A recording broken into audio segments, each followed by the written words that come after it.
Pride of Odisha पद्म संभव ଆପଣ विराट आम प्रति देश हो आम राज्य हो आमर ସମସ୍ତେ ନେଗ୍ଲେକ୍ଟ କରିଛନ୍ତି गोटे माने फरगटन କୋଉଥରେ ନାହାନ୍ତି ତାକୁ ପୁଣି ରିଏଷ୍ଟାବ୍ଲିଶ କରିକିରି ଆମେ କାହିଁକି ନା ତିବ୍ବତାନ ଆପଣ ତିବ୍ବତାନ ଯୋଉ ଧର୍ମଟା ସେଥିରେ ଦଲାଇ ଲାମାଙ୍କର ଯାହା କମାଣ୍ଡ ସେଟା ହଉଛି ଆପଣ ଶେଷ କମାଣ୍ଡ ଲାଷ୍ଟ ଅଲ୍ଟିମେଟ ତେଣୁ ତାଙ୍କର ଯୋଉ ସିଏ ତିବ୍ବତାନ ଟ୍ରାଡିସନରେ ପଦ୍ମ ସମ୍ଭବଙ୍କ ସ୍ଥାନ ଯୋଉ ବିଷୟଟାକୁ ସେ ଖେଳିଛି ତିବ୍ବତାନ ବୁଦ୍ଧିଷ୍ଟ ୱାର୍ଲଡରେ ସେଇଟା ତାଙ୍କର ସମ୍ପୂର୍ଣ୍ଣ ସେଥିରେ ଅଛି ସମର୍ଥନ ସେମାନେ ବି ଗ୍ରହଣ କରିଗଲେଣି ସିଏ ଆମେ ମଧ୍ୟରେ ମୁଁ କହୁଛି ଦିଲ୍ଲୀ ମିଟିଂ ରେ ଆମ ସାମ୍ନା ରୋରେ ବସିଥିଲେ ତାଙ୍କର ସେକ୍ରେଟାରୀ ଇନଫରମେସନ ସେକ୍ରେଟାରୀ ଦଲାଇ ଲାମାଙ୍କ ଗଭର୍ଣ୍ଣମେଣ୍ଟ ଆମେ ତାଙ୍କୁ କହୁ କହୁ ସେ କହିଲେ ଆଉ ଗୁରୁ ତ ତମର ଓଡିଶାର ଯାହାକୁ କହିଲେ ଆପଣ ସମସ୍ତେ ସ୍ୱୀକାର କଲେଣି ଆମ ଧୀରେ ଧୀରେ ବ୍ୟାପୁଛି ମୁଁ ଏବେ ଏବେ ଛାଡିଛି ସବୁ ସର୍ବସାଧାରଣଙ୍କୁ ଆପଣ ମାନେ ସବୁ ସଚେତନ ଯୋଉମାନେ ଆପଣ ଏ ବିଷୟରେ ମୁଁ ପ୍ରଚାର କରୁଛି କହୁଛି ସମସ୍ତେ ଉଦ୍ୟମ କରନ୍ତୁ ଯେମିତି ଏଇଟା ଆମର ଗୋଟେ ଗୌରବର ବିଷୟ ପଦ୍ମ ସମ୍ଭବଙ୍କ ସ୍ଥିତିଟା ଅଷ୍ଟମ ଶତାବ୍ଦୀରେ ତାଙ୍କ ସାଙ୍ଗରେ ମୋର ବି ଅଛି ମୁଁ ଯୋଡ଼ିବି ଭବିଷ୍ୟତରେ ଆଉ ଗୋଟେ ବହି ଲେଖିକି ଭବଭୂତି ଏକ ସମୟରେ ଦି ଜଣ ଯାକ ଗୋଟେ ଗାଁର ପୁଅ ସିଆକୁ ବି ମଧ୍ୟପ୍ରଦେଶ ବାଲା ହାଇଜାକ କରିନେଇଛନ୍ତି ସିଏ ଆମର ବି କିଛି ହଉନି ଭବଭୂତି ମୁଁ ମୋ ସେକେଣ୍ଡ ଏଡିସନରେ ମୁଁ ସେଟାକୁ ତାଙ୍କ ଜନ୍ମସ୍ଥଳରେ ଦେଇଛି ଟିକେ ଏବଂ ଏଇଟା ଏବେ ସବୁ ଲୋକଙ୍କର ଏଇଟା ଆପଣ ଯୋଉମାନେ ସଚେତନ ଯୋଉମାନେ ବିଷୟରେ ଓଡିଶାର ସାହିତ୍ୟ ଇତିହାସ ସଂସ୍କୃତି ୟା ବିଷୟରେ ସଚେତନ ସମସ୍ତଙ୍କର ଏଇଟା ଇସ୍ୟୁ ହବା କଥା ଯେ ପଦ୍ମ ସମ୍ଭବ କିନ୍ତୁ ଆମର ମେନ୍ ଷ୍ଟ୍ରିମରେ ଏଷ୍ଟାବ୍ଲିଶ ହେବେ ଆଉ ଇଣ୍ଟରନ୍ୟାସନାଲ ଡାଟାରେ ସବୁ ଭୁଲ ତଥ୍ୟ ଯାହା ଅଛି ସେ ଯିବ ଆଉ ଏଇଟା ରହିବ କେମିତି ନୂଆ ତଥ୍ୟଟା ଉପସ୍ଥାପିତ ଏତିକି ମୁଁ ବକ୍ତବ୍ୟ ଶେଷ କରୁଛି ଆଉ ଯଦି କଣ ପଚାରିବେ କହିବି ସାର୍ ବହୁତ ଧନ୍ୟବାଦ बौद्ध धर्म विषय रे विस्तारित भाव में आपन कहवा सहित सबुठारु मुख्य कथा जोटा होची जे प्रमाण सी गांधार नुहति पद्मसम गांधार नुहति एवं ओडिशार ए दुईटाक आपन सुंदर भाव में माने मु तो कन्विन्स हो गली आपनकर जो ये दुईरे मु माने प्रश्नोत्तर विभाग जावा पूर्व मु जहाँ देखुची डॉक्टर अनिता साबत से आपन सहित क्लोजली एसोसिएटेड काम करछन तेणु मु ଆଜ୍ଞା अनुरोध करी डॉक्टर अनिता साबत आपनकर माइक्रोफोन आउ कैमेरा ऑन करंतु आउ आपनकर मंतव्य प्रथम दियंतु तापर आमे प्रश्नोत्तर को जिबा मु अनुरोध करी प्रीतांकु से प्रश्नोत्तर कार्यक्रम परिचालन करिवे किंतु प्रथम अनिता आमे आपन प्रश्न जय श्री जगन्नाथ नमस्कार नमस्कार प्रथमे तो बहुत बहुत धन्यवाद आपण डाकिले आपण डाकिले ए इवेंट पाई एटा बहुत भलो समस्त जानिबे आमे चाहूँ कि गुरु पद्मा संभव विषय समस्त जानतु एटा हे परिबो सेतळे जेतळे समस्ते या पई उद्यम करिवे और जणेबे जेतळे जना पड़ला कि तांको बहिटा बाहरुची सेतळे आमे फर्स्ट डॉक्टर वैंगमो डिक्सी जे कि से यूएस रे अछंती तांको सहित कनेक्ट करथिलु तापरे first professor doctor Ravindra Pant तांक सहित कनेक्ट करिकी आमे एटा आगु को बढ़ेचु प्रथम थर पई भारत रे गोटे फर्स्ट इंटरनेशनल गुरु पद्मा संभव कॉन्फ्रेंस हैला नवनालंदा महाविहार जोटा कि आमे गलु गला वर्ष अगस्त रे हेतिला तापरे फर्स्ट एशियन बुद्धिस्ट समिट सेठारे भी इंटरनेशनल बुद्धिस्ट कन्फेडरेशन रु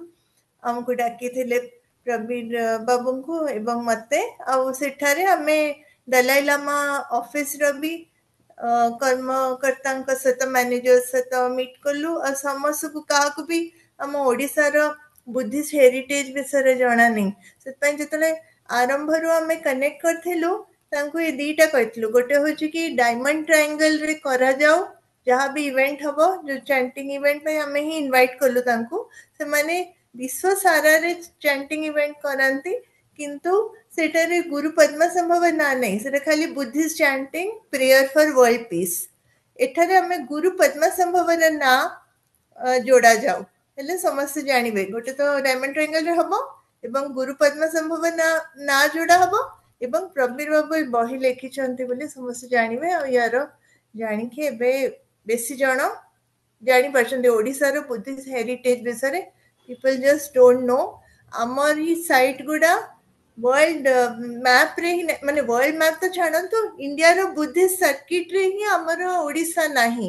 ततपे 2014 रो हमें मोदी जी को रिक्वेस्ट करछो एटा को ऐड करा जाओ। से महापरिनिर्वाण एक्सप्रेस बोली गोटे ट्रेन अच्छे सेटा भी हम ओडिसा को आसेनी। ततपे ये सब पे हमको समस्त को काम करिया पे हबा।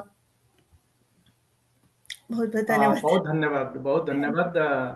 ମୁଁ ତ ଭାବୁଛି ନିଶ୍ଚିତ ଭାବରେ କଳିଙ୍ଗ ଇତିହାସ ବି ଏଇ ଯୋଉ ସଚେତନତା ସୃଷ୍ଟି କରିବାର ଯୋଉ ଉଦ୍ୟମ Yes. ସେଥିରେ ଆମେ ସମ୍ପୂର୍ଣ୍ଣ ରୂପେ ସାମିଲ। ମୁଁ କ୍ୱେଶ୍ଚିନ୍ ଆନ୍ସର ସେସନକୁ ଯିବା ପୂର୍ବରୁ ମୁଁ ଖାଲି ଗୋଟିଏ କଥା ପଚାରିବା ପାଇଁ ଚାହୁଁଛି ଶ୍ରୀଯୁକ୍ତ ପ୍ରବୀର ପଟ୍ଟନାୟକ ମହୋଦୟଙ୍କୁ। ଏଇ ଯୋଉ ରିମ୍ ପୋଚେ ନା ଏମିତି ଯୋଉ କଣ ଟର୍ମ ତିବ୍ବତାନ ୟା ବିଷୟରେ ପଦେ କହିବେ, ତାପରେ ମୁଁ ପ୍ରୀତାଙ୍କୁ ଅନୁରୋଧ କରିବି ପ୍ରଶ୍ନୋତ୍ତର କାର୍ଯ୍ୟକ୍ରମ ପରିଚାଳନା କରିବେ। ଗୁରୁ ପଦ୍ମଶ୍ରଭଙ୍କର ଆଉ ଗୋଟେ ନାଁ ବୋଧେ ତିବ୍ବତାନ ନାଁ ବୋଧେ ଅଛି ବୋଧେ। Yes, yes.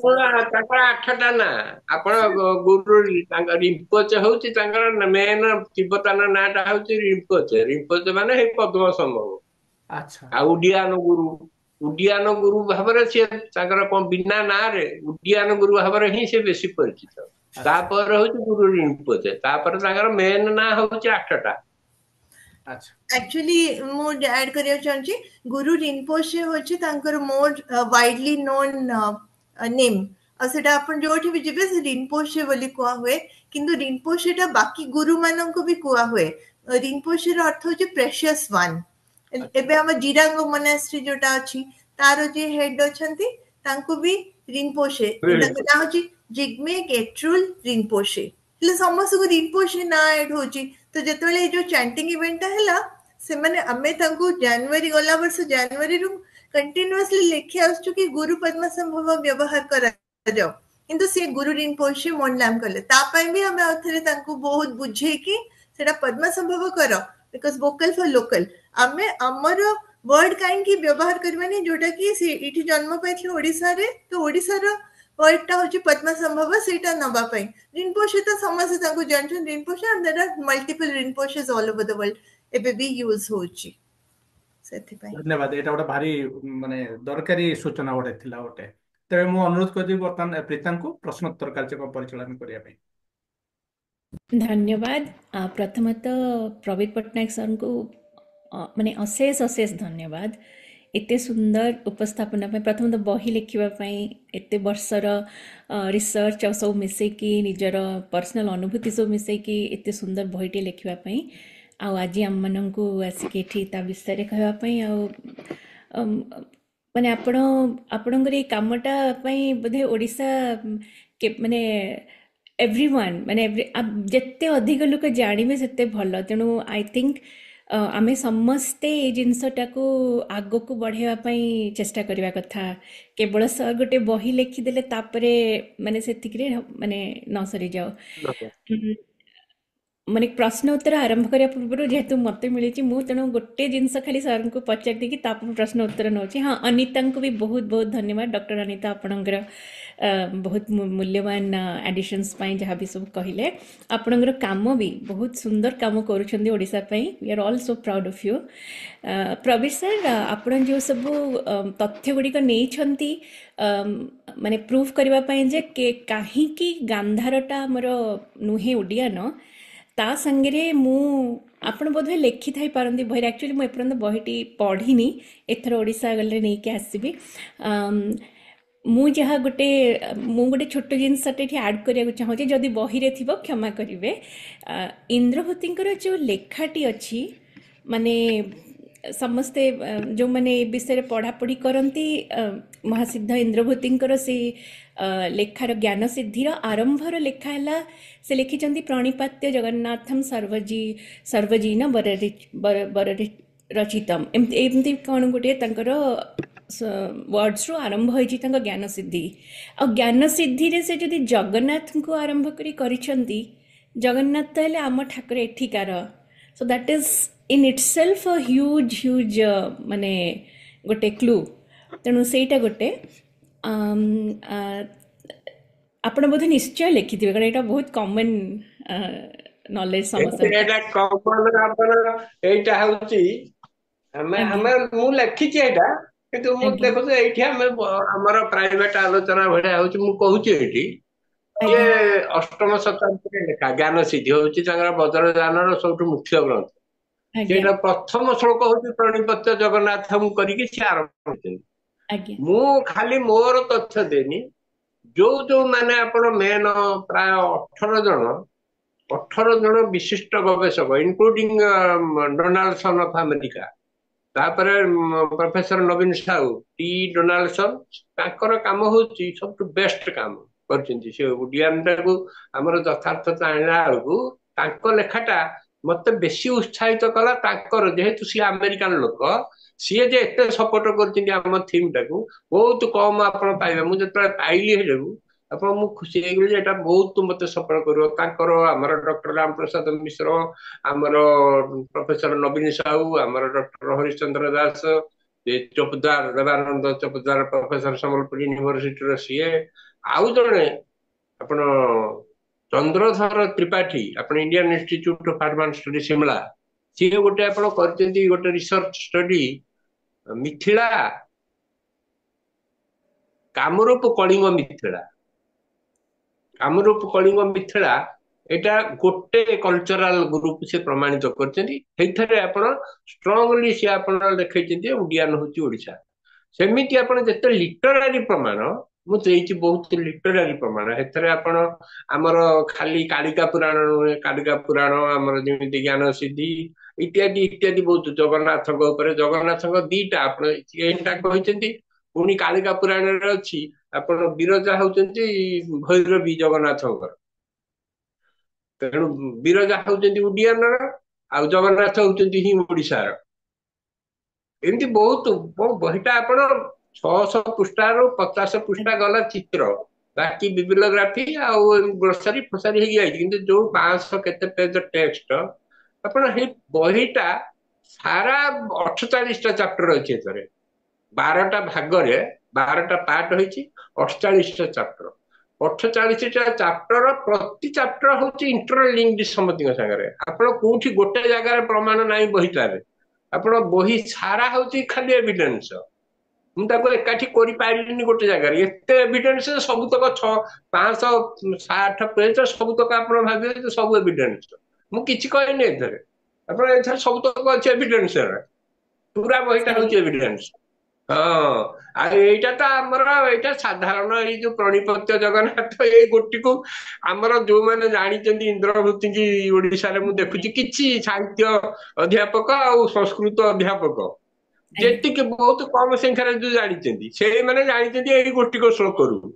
ଏଇ ପ୍ରଣିପତ୍ୟ ଜଗନ୍ନାଥ ହଉଛନ୍ତି ତାଙ୍କର ଟାର୍ଗେଟ, ଇନ୍ଦ୍ରଭୂତି ନୁହଁ। ଯେହେତୁ ଇନ୍ଦ୍ରଭୂତି ଲେଖିଛନ୍ତି ଜ୍ଞାନ ସିଦ୍ଧିରେ ପ୍ରଣିପତ୍ୟ ଜଗନ୍ନାଥ, ଜଗନ୍ନାଥଙ୍କ ଆଣ୍ଟିକ୍ୟୁଟିଟାକୁ ପ୍ରମାଣ କରିବାକୁ 8ମ ଶତାବ୍ଦୀ ପୂର୍ବର ବୋଲି ଏମାନେ ରେଫର କରୁଛନ୍ତି ଏଇ ଶ୍ଲୋକଟିକି।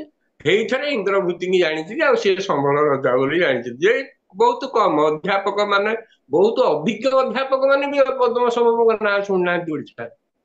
ଆଜ୍ଞା ମୁଁ ଆପଣ ଅଣ ଅଧ୍ୟାପକ, ମୁଁ କିନ୍ତୁ ଜଣେ ଗବେଷକ ଆପଣ, କିନ୍ତୁ ମୁଁ ଅଣ ଅଧ୍ୟାପକ। ମୁଁ କହିଲା ବେଳକୁ ବି ବହୁତ ସଂକୁଚିତ ହଉଛି, ମାନେ କେମିତି ଏଡେ ବଡ ଜିନିଷକୁ ଛାଡି ଦେଇଛନ୍ତି, କରିନାହାନ୍ତି।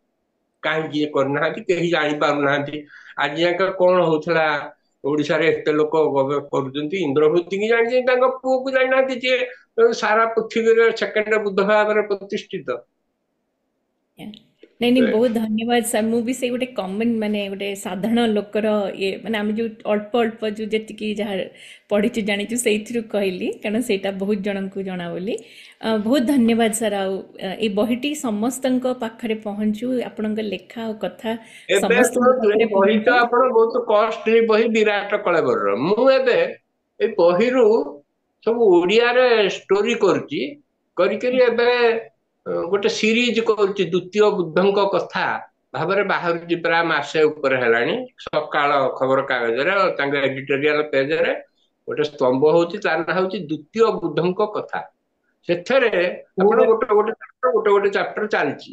ଏଇ ଗଲା ଆଜ୍ଞା କାଲି ଥିଲା ଆପଣ ଓଡିଶାର ତନ୍ତ୍ରଯାନ ବୌଦ୍ଧ ଧର୍ମ, ତାପରେ ଗଲା କାଲି ଥିଲା। ଆପଣ ଗୋଟେ ଚାପ୍ଟର ଚାଲିଛି। ମୁଁ ଏମିତି ବର୍ଷାଧିକ କାଳ ଚାଲିଲା ପରେ ସେଇଟା ଗୋଟେ 100-150 ପେଜର ଓଡିଆରେ ବହିଟେ ହେଇଯିବ, ଯୋଉଟା କି ଆପଣ ସର୍ବସାଧାରଣ କମ ପଇସାରେ ଆପଣ ଜାଣିପାରିବେ।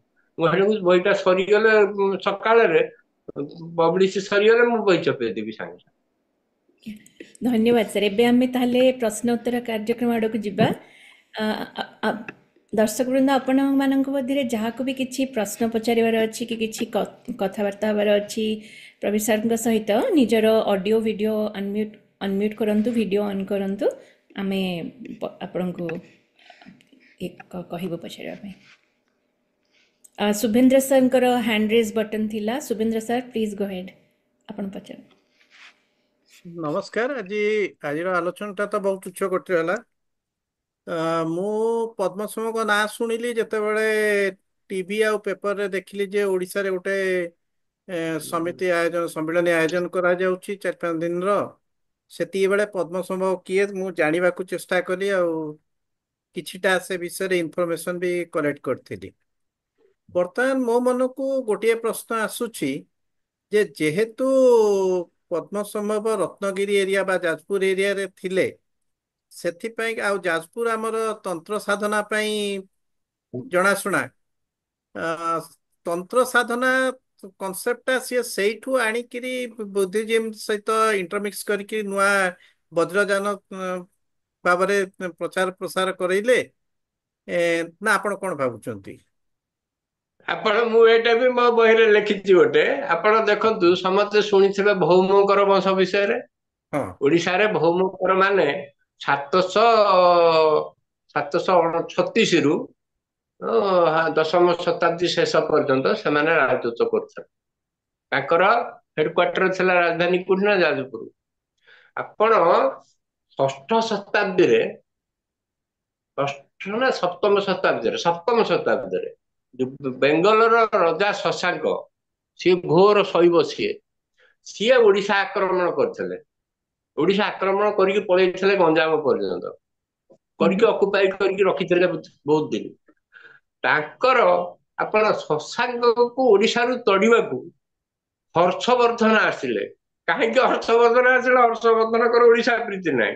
ତାଙ୍କର ଶତ୍ରୁ ହଉଛି ଶଶାଙ୍କ। ଶଶାଙ୍କକୁ ସିଏ ତଳିବାକୁ, ଏହି ସମୟରେ ଶଶାଙ୍କ ଯୋଉ ସମୟରେ ଓଡିଶାରେ ରହିଲେ, ସିଏ ବି ଆପଣ ବହୁତ ବୌଦ୍ଧ କୀର୍ତ୍ତି ଗୁଡାକୁ ଧ୍ୱଂସ କରିଦେଇଛନ୍ତି। ସିଏ ପ୍ରଚଣ୍ଡ ଶୈବ। ତାଙ୍କୁ ଓଡିଶାରୁ ବିଦା କରିବାକୁ ଆସିଲେ ହର୍ଷବର୍ଦ୍ଧନ। ହର୍ଷବର୍ଦ୍ଧନକୁ ସାହାଯ୍ୟ କଲେ ସେଇ କାମରେ କିଏ ନା ଭାସ୍କର ବର୍ମନ। ସିଏ ହଉଛନ୍ତି କାମରୂପର ରଜା। କାମରୂପର ଯୋଉ ବାହିନୀ ଆସିଲେ, ସୈନ୍ୟ ବାହିନୀ ହର୍ଷବର୍ଦ୍ଧନକୁ ସାହାଯ୍ୟ କରିବାକୁ, ସେଥିରେ ମିଲିଟାରୀ ଅଫିସର ଭାବରେ ଏଇ ଭୌମକର ମାନେ ଆସିଥିଲେ। ତାଙ୍କ ସୈନ୍ୟ ବାହିନୀରେ ମିଲିଟାରୀ ଅଫିସର ହେଇକିରି କେତେ ଜଣ ଭୌମକର ବଂଶ। ଭୌମକର ବଂଶ ହଉଛି ଆପଣ ଯୋଉ ନରକାସୁରଙ୍କ କଥା ଶୁଣିଥିବେ। କାମରୂପର ନରକାସୁରଙ୍କ ବଂଶଧର ସେମାନେ। ନରକାସୁର ଭଗଦତ୍ତ ଯୋଉ ଆମର ଅଛି ଆପଣ ପୁରାଣରେ, ତାଙ୍କର ବଂଶଧର ହଉଛନ୍ତି ଆପଣ ଭୌମକର ମାନେ। ଭୌମକର ମାନେ ହଉଛନ୍ତି ଷ୍ଟଞ୍ଚ ଶୈବ, ଏଇ ଶାକ୍ତ। ଯେହେତୁ କାମରୂପଟା ହଁ ହଉଛି ବଡ ଶାକ୍ତ ପୀଠ। ସିଏ ଯୋଉ ଓଡିଶାରେ ଆସିଲେ ସପ୍ତମ ଶତାବ୍ଦୀ କି, ସିଏ ଏଠି ଦେଖିଲେ ଆପଣ ସପ୍ତମ ଶତାବ୍ଦୀ ବେଳକୁ ଆପଣ, ମୁଁ କହିଲି ହୁଏନ ସାର୍ ବର୍ଣ୍ଣନା କରିଛନ୍ତି ଗାନ୍ଧାରଟାର ସବୁ ବୌଦ୍ଧ କୀର୍ତ୍ତି ଧ୍ୱଂସ। କିନ୍ତୁ ହୁଏନ ସାର୍ ଲେଖିଛନ୍ତି ସିଏ ତାମ୍ର ଲିପ୍ତରୁ ଆପଣ ଏଇ ଯାଜପୁରକୁ ଆମ ଉପକୂଳ ଦେଇକି ସିଏ ଗଲେ କଳିଙ୍ଗ ପର୍ଯ୍ୟନ୍ତ, ଗଞ୍ଜାମ ପର୍ଯ୍ୟନ୍ତ। ଗଞ୍ଜାମରୁ ପୁଣି ଆପଣ ଆନ୍ଧ୍ର ଗଞ୍ଜାମ ସେପଟୁ ଜଙ୍ଗଲ ଭିତରେ ପଶି ପଶି ସେପଟେ ପଳେଇଲେ, ସିଧା ଯାଇକିରି ବାହାରିଲେ କୋଉଠି ନା ଦକ୍ଷିଣ କୋଶଳର ରାଜଧାନୀ ଯୋଉ ଶ୍ରୀପୁର, ମହାନଦୀ କୂଳରେ, ସେଇ ମହାସମୁଦ୍ର ଜିଲ୍ଲାରେ ସେଇଟା ଏବେ। ସେଇଠି ବାହାରିଲେ ଆପଣ। ସିଏ ଲେଖିଛନ୍ତି ଏଇଟା ଥ୍ରାଇଭିଂ କଣ୍ଡିସନରେ ଥିଲା, କଳିଙ୍ଗରେ ନୁହେଁ, ଉତ୍କଳରେ। ଏଇ ଯୋଉ ସମୁଦ୍ର କୂଳଟା ତାମ୍ରଲିପ୍ତି ପର୍ଯ୍ୟନ୍ତ ସେ ତାମ୍ରଲିପ୍ତରେ ବି ରହିଥିଲେ। ତାମ୍ରଲିପ୍ତ ଆଉ ଓଡ୍ର, ଏଇ ଆମର ତୋଷଳୀ, ଏଇ ଅଞ୍ଚଳ ଗୁଡାକରେ ଫୁଲ ଥ୍ରାଇଭିଂ କଣ୍ଡିସନରେ ଆପଣ ମହାଯାନ ବୌଦ୍ଧ ଧର୍ମକୁ ସମସ୍ତେ କହୁଛନ୍ତି ଯେ ରଜା ମାନଙ୍କ ସପୋର୍ଟରେ ବୌଦ୍ଧ ଧର୍ମଟା ହୁଁ। thriving କରୁଥିଲା, ବଢି ଉଠୁଥିଲା, ଜୋର ଉନ୍ନତି ସାଧନ Your କରୁ। video କିନ୍ତୁ ଆପଣ is କୋଉ stopped.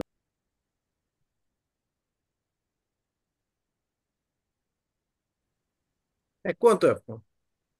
କୋଉ ରଜା ଆପଣ ଆଉ ଅଶୋକଙ୍କ ପରେ ଓଡିଶାରେ ବୌଦ୍ଧ ଧର୍ମକୁ ସପୋର୍ଟ କରିଛନ୍ତି? କେହି କରିନାହାନ୍ତି। ଆପଣ ଓଡିଶାରେ ବୌଦ୍ଧ ଧର୍ମକୁ ବଞ୍ଚେଇ ଉନ୍ନତିର ଚରମ ଶିଖରରେ ପହଞ୍ଚେଇଛନ୍ତି କେବଳ ସାଧାରଣ ଲୋକ ଆଉ ବ୍ୟବସାୟୀ ଗୋଷ୍ଠୀ। କାରଣ ବୌଦ୍ଧ ଧର୍ମଟାର ଯେତେ ଆପଣ ପୀଠ ଦେଖିବେ ସବୁ ନଦୀ କୂଳ ମାନଙ୍କରେ, ବଣିକ ଯୋଉଟା ବଣିଜ ପୀଠ, ସେଇମାନେ ହିଁ ସାହାଯ୍ୟ କରୁଛନ୍ତି ଆପଣ ଏଣ୍ଟାୟାର ବଣିକ କୂଳ। ପ୍ରାୟ ମୁଁ ଯେତିକି ଦେଖିଛି ମହାନଦୀ, ଆଚ୍ଛା, ବଂଶଧାରା, ଋଷିକୁଲ୍ୟା ଏଇ ନଦୀ କୂଳରେ ସବୁ ବେଶୀ। ସବୁଆଡେ ତ କେବଳ ବଂଶଧାରା, ଋଷିକୁଲ୍ୟା, ମହାନଦୀ, ବ୍ରାହ୍ମଣୀ, ବୈତରଣୀ, ଏଇ ପାଞ୍ଚଟା ମେନ୍ ଆପଣ ହଉଛି ପୁରା ବୌଦ୍ଧ ଭର୍ତ୍ତି। ଆଚ୍ଛା, ଭୌମକର ମାନେ ଯୋଉ ଶାକ୍ତ, ଆପଣ ସିଏ ଏଠି ପହଞ୍ଚିଲା ବେଳକୁ ଦେଖିଲେ ଯେ ଏଇଟା ହଉଛି ବୌଦ୍ଧ ଅଞ୍ଚଳ। ସିଏ ଆପଣ ଗଙ୍ଗବଂଶ ଅବସ୍ଥା ଯେମିତି ହେଲା, ଏମାନେ ପ୍ରଚଣ୍ଡ ଶୈବ, ସିଏ ଏଇଠି ହେଇଗଲେ କଣ ସେ ସବୁ ବୈଷ୍ଣବ। କାହିଁକି ନା ସେ ଦେଖିଲେ ଏଠି ନହେଲେ ଆମେ ଏଇଠି ଓଡିଶାରେ ଶାସନ କରିପାରିବୁନି। ଭୌମକର ଦେଖିଲେ ଯେ ଆମେ ଯଦି ବୌଦ୍ଧ ନ ହବୁ ଆମେ ବି ଓଡିଶାରେ ରହିପାରିବାନି। ସିଏ ଆପଣ କଣ କଲେ ଚାଲାକି କରିକି, ଆପଣ ଯେତେ କହୁଛେ ଆମେ ଇଏ ପ୍ରତିଷ୍ଠା କଲେ ସିଏ ପ୍ରତିଷ୍ଠା କଲେ, ଏଟା ମୁଖ୍ୟ ପ୍ରେରଣା ହଉଛି ଅଷ୍ଟମ ଶତାବ୍ଦୀ ବେଳକୁ ତାଙ୍କର ଆପଣ ସାଂଘାତିକ ଭାବରେ ପ୍ରଭାବଶାଳୀ ସେମାନେ ଭୌମକର ମାନେ ରାଜତ୍ୱ କାଳ ତାଙ୍କର। ସିଏ ଆପଣ ବୌଦ୍ଧ ଧର୍ମରେ ଶାକ୍ତ ତତ୍ତ୍ୱଟାକୁ ଭର୍ତ୍ତି କରିଦେଲେ, ଭର୍ତ୍ତି ଆଉ କରିକି ଗୋଟେ ତାକୁ ଆଉ ତାର ଗୋଟେ ପ୍ରମୋଶନ କରିଛନ୍ତି ଭୌମକର ମାନେ। ନଦେଲେ ବଜ୍ରଯାନ ଫଜ୍ରଯାନ ସବୁ ହେଇଗଲା, ଯେତେ ଯାନ ତାଙ୍କ ବେଳେ ହେଇଛି ନା ଆଉ, ଆଉ ଗୋଟେ ସବୁ ପ୍ରଶ୍ନ ତତ୍ତ୍ୱ ବି ଯାନ। ଆଉ ଗୋଟେ ପ୍ରଶ୍ନ ବି ମନକୁ ଆସୁଛି। ବର୍ତ୍ତମାନ ଆମର ଯଦି ଆମେ ବିଛିନ୍ନାଞ୍ଚଳକୁ ଦେଖିବା, ସୋମପେଟା ଅଞ୍ଚଳ, ସେଠି ଉଡ୍ୟାନ ନାମରେ ଗୋଟେ ଏରିଆକୁ ଆମେ କହୁଛୁ ଉଡ୍ୟାନ ବୋଲି। ସେଇ ଉଡ୍ୟାନ ସହିତ ତାଙ୍କର ଜନ୍ମସ୍ଥାନ ସହିତ କିଛି ସମ୍ପର୍କ ଅଛି କି ନାହିଁ ବି ସେଇଟା ବି ଗୋଟେ ଗବେଷଣାର କ୍ଷେତ୍ର। ଆପଣ ଦେଖନ୍ତୁ ବିଛିନ୍ନାଞ୍ଚଳ ମାନେ ଆପଣ ସାଉଥ ସାଉଥ କୋଷ୍ଟଳଟା ହଁ, ଆପଣ ହଉଛି ସମ୍ପୂର୍ଣ୍ଣ ଭାବରେ ଉଗ୍ର ଅଞ୍ଚଳ। ଆଉଟର ଅଞ୍ଚଳ। ଉଦ୍ୟାନ ଅଞ୍ଚଳ, ଉଦ୍ୟାନଟା ଗୋଟେ ବିରାଟ ଏରିଆ। ସାଉଥ କୋଷ୍ଟଳଟା ତା ଭିତରେ ଆପଣ ଅଛି। ସାଉଥ ସାଉଥ କୋଷ୍ଟଳ ଯୋଉ କହିଲେ ଆପଣଙ୍କୁ ଶ୍ରୀପୁର ବୋଲି, ମହାସମୁନ୍ଦ ଜିଲ୍ଲା ନା, ମହାସମୁନ୍ଦ ଜିଲ୍ଲାରେ ଯୋଉ ଶ୍ରୀପୁରଟା ହଉଛି ରାଜଧାନୀ ଥିଲା ଆପଣ ଦକ୍ଷିଣ କୋଶଳର।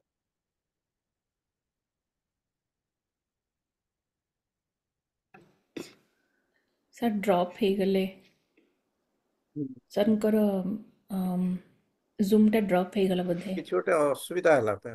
ଆଜ୍ଞା ଗୋଟେ ଲିଙ୍କ ସାର୍ ରିଜଏନ୍ କରନ୍ତୁ, ତାପରେ ନିହାର ଶତପଥୀ ସାର୍ଙ୍କର ମୁଁ ଭିଡ଼ିଓ ବହୁତ ସମୟରୁ ଦେଖିଲିଣି ଅନ୍।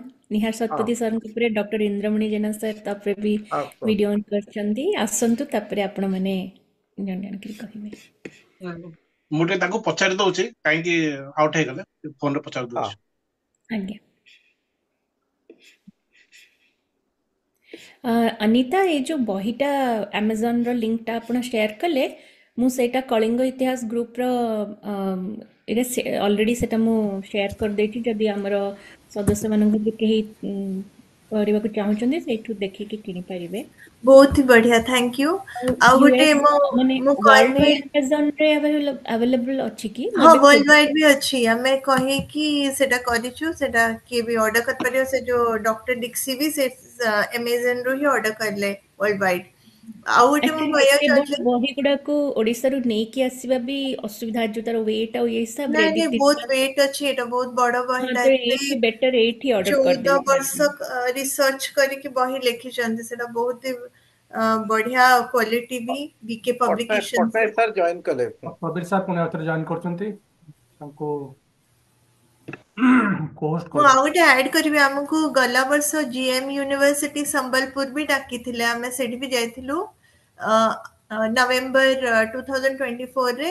ଆଉ ପ୍ରଥମ ଥର ପାଇଁ ଓଡ଼ିଶାରେ ପ୍ରବୀର ବାବୁ ସ୍ପିଚ୍ ଦେଲେ। ଆଗେ ନାଳନ୍ଦା ୟୁନିଭର୍ସିଟି ହେଲା, ତାପରେ ଆମର ଜିଏମ୍ ୟୁନିଭର୍ସିଟି ସମ୍ବଲପୁରରେ। ସମ୍ବଲପୁର ଲୋକ ହିଁ ଜାଣିନଥିଲେ ଗୁରୁ ପଦ୍ମା ସମ୍ଭବ କିଏ।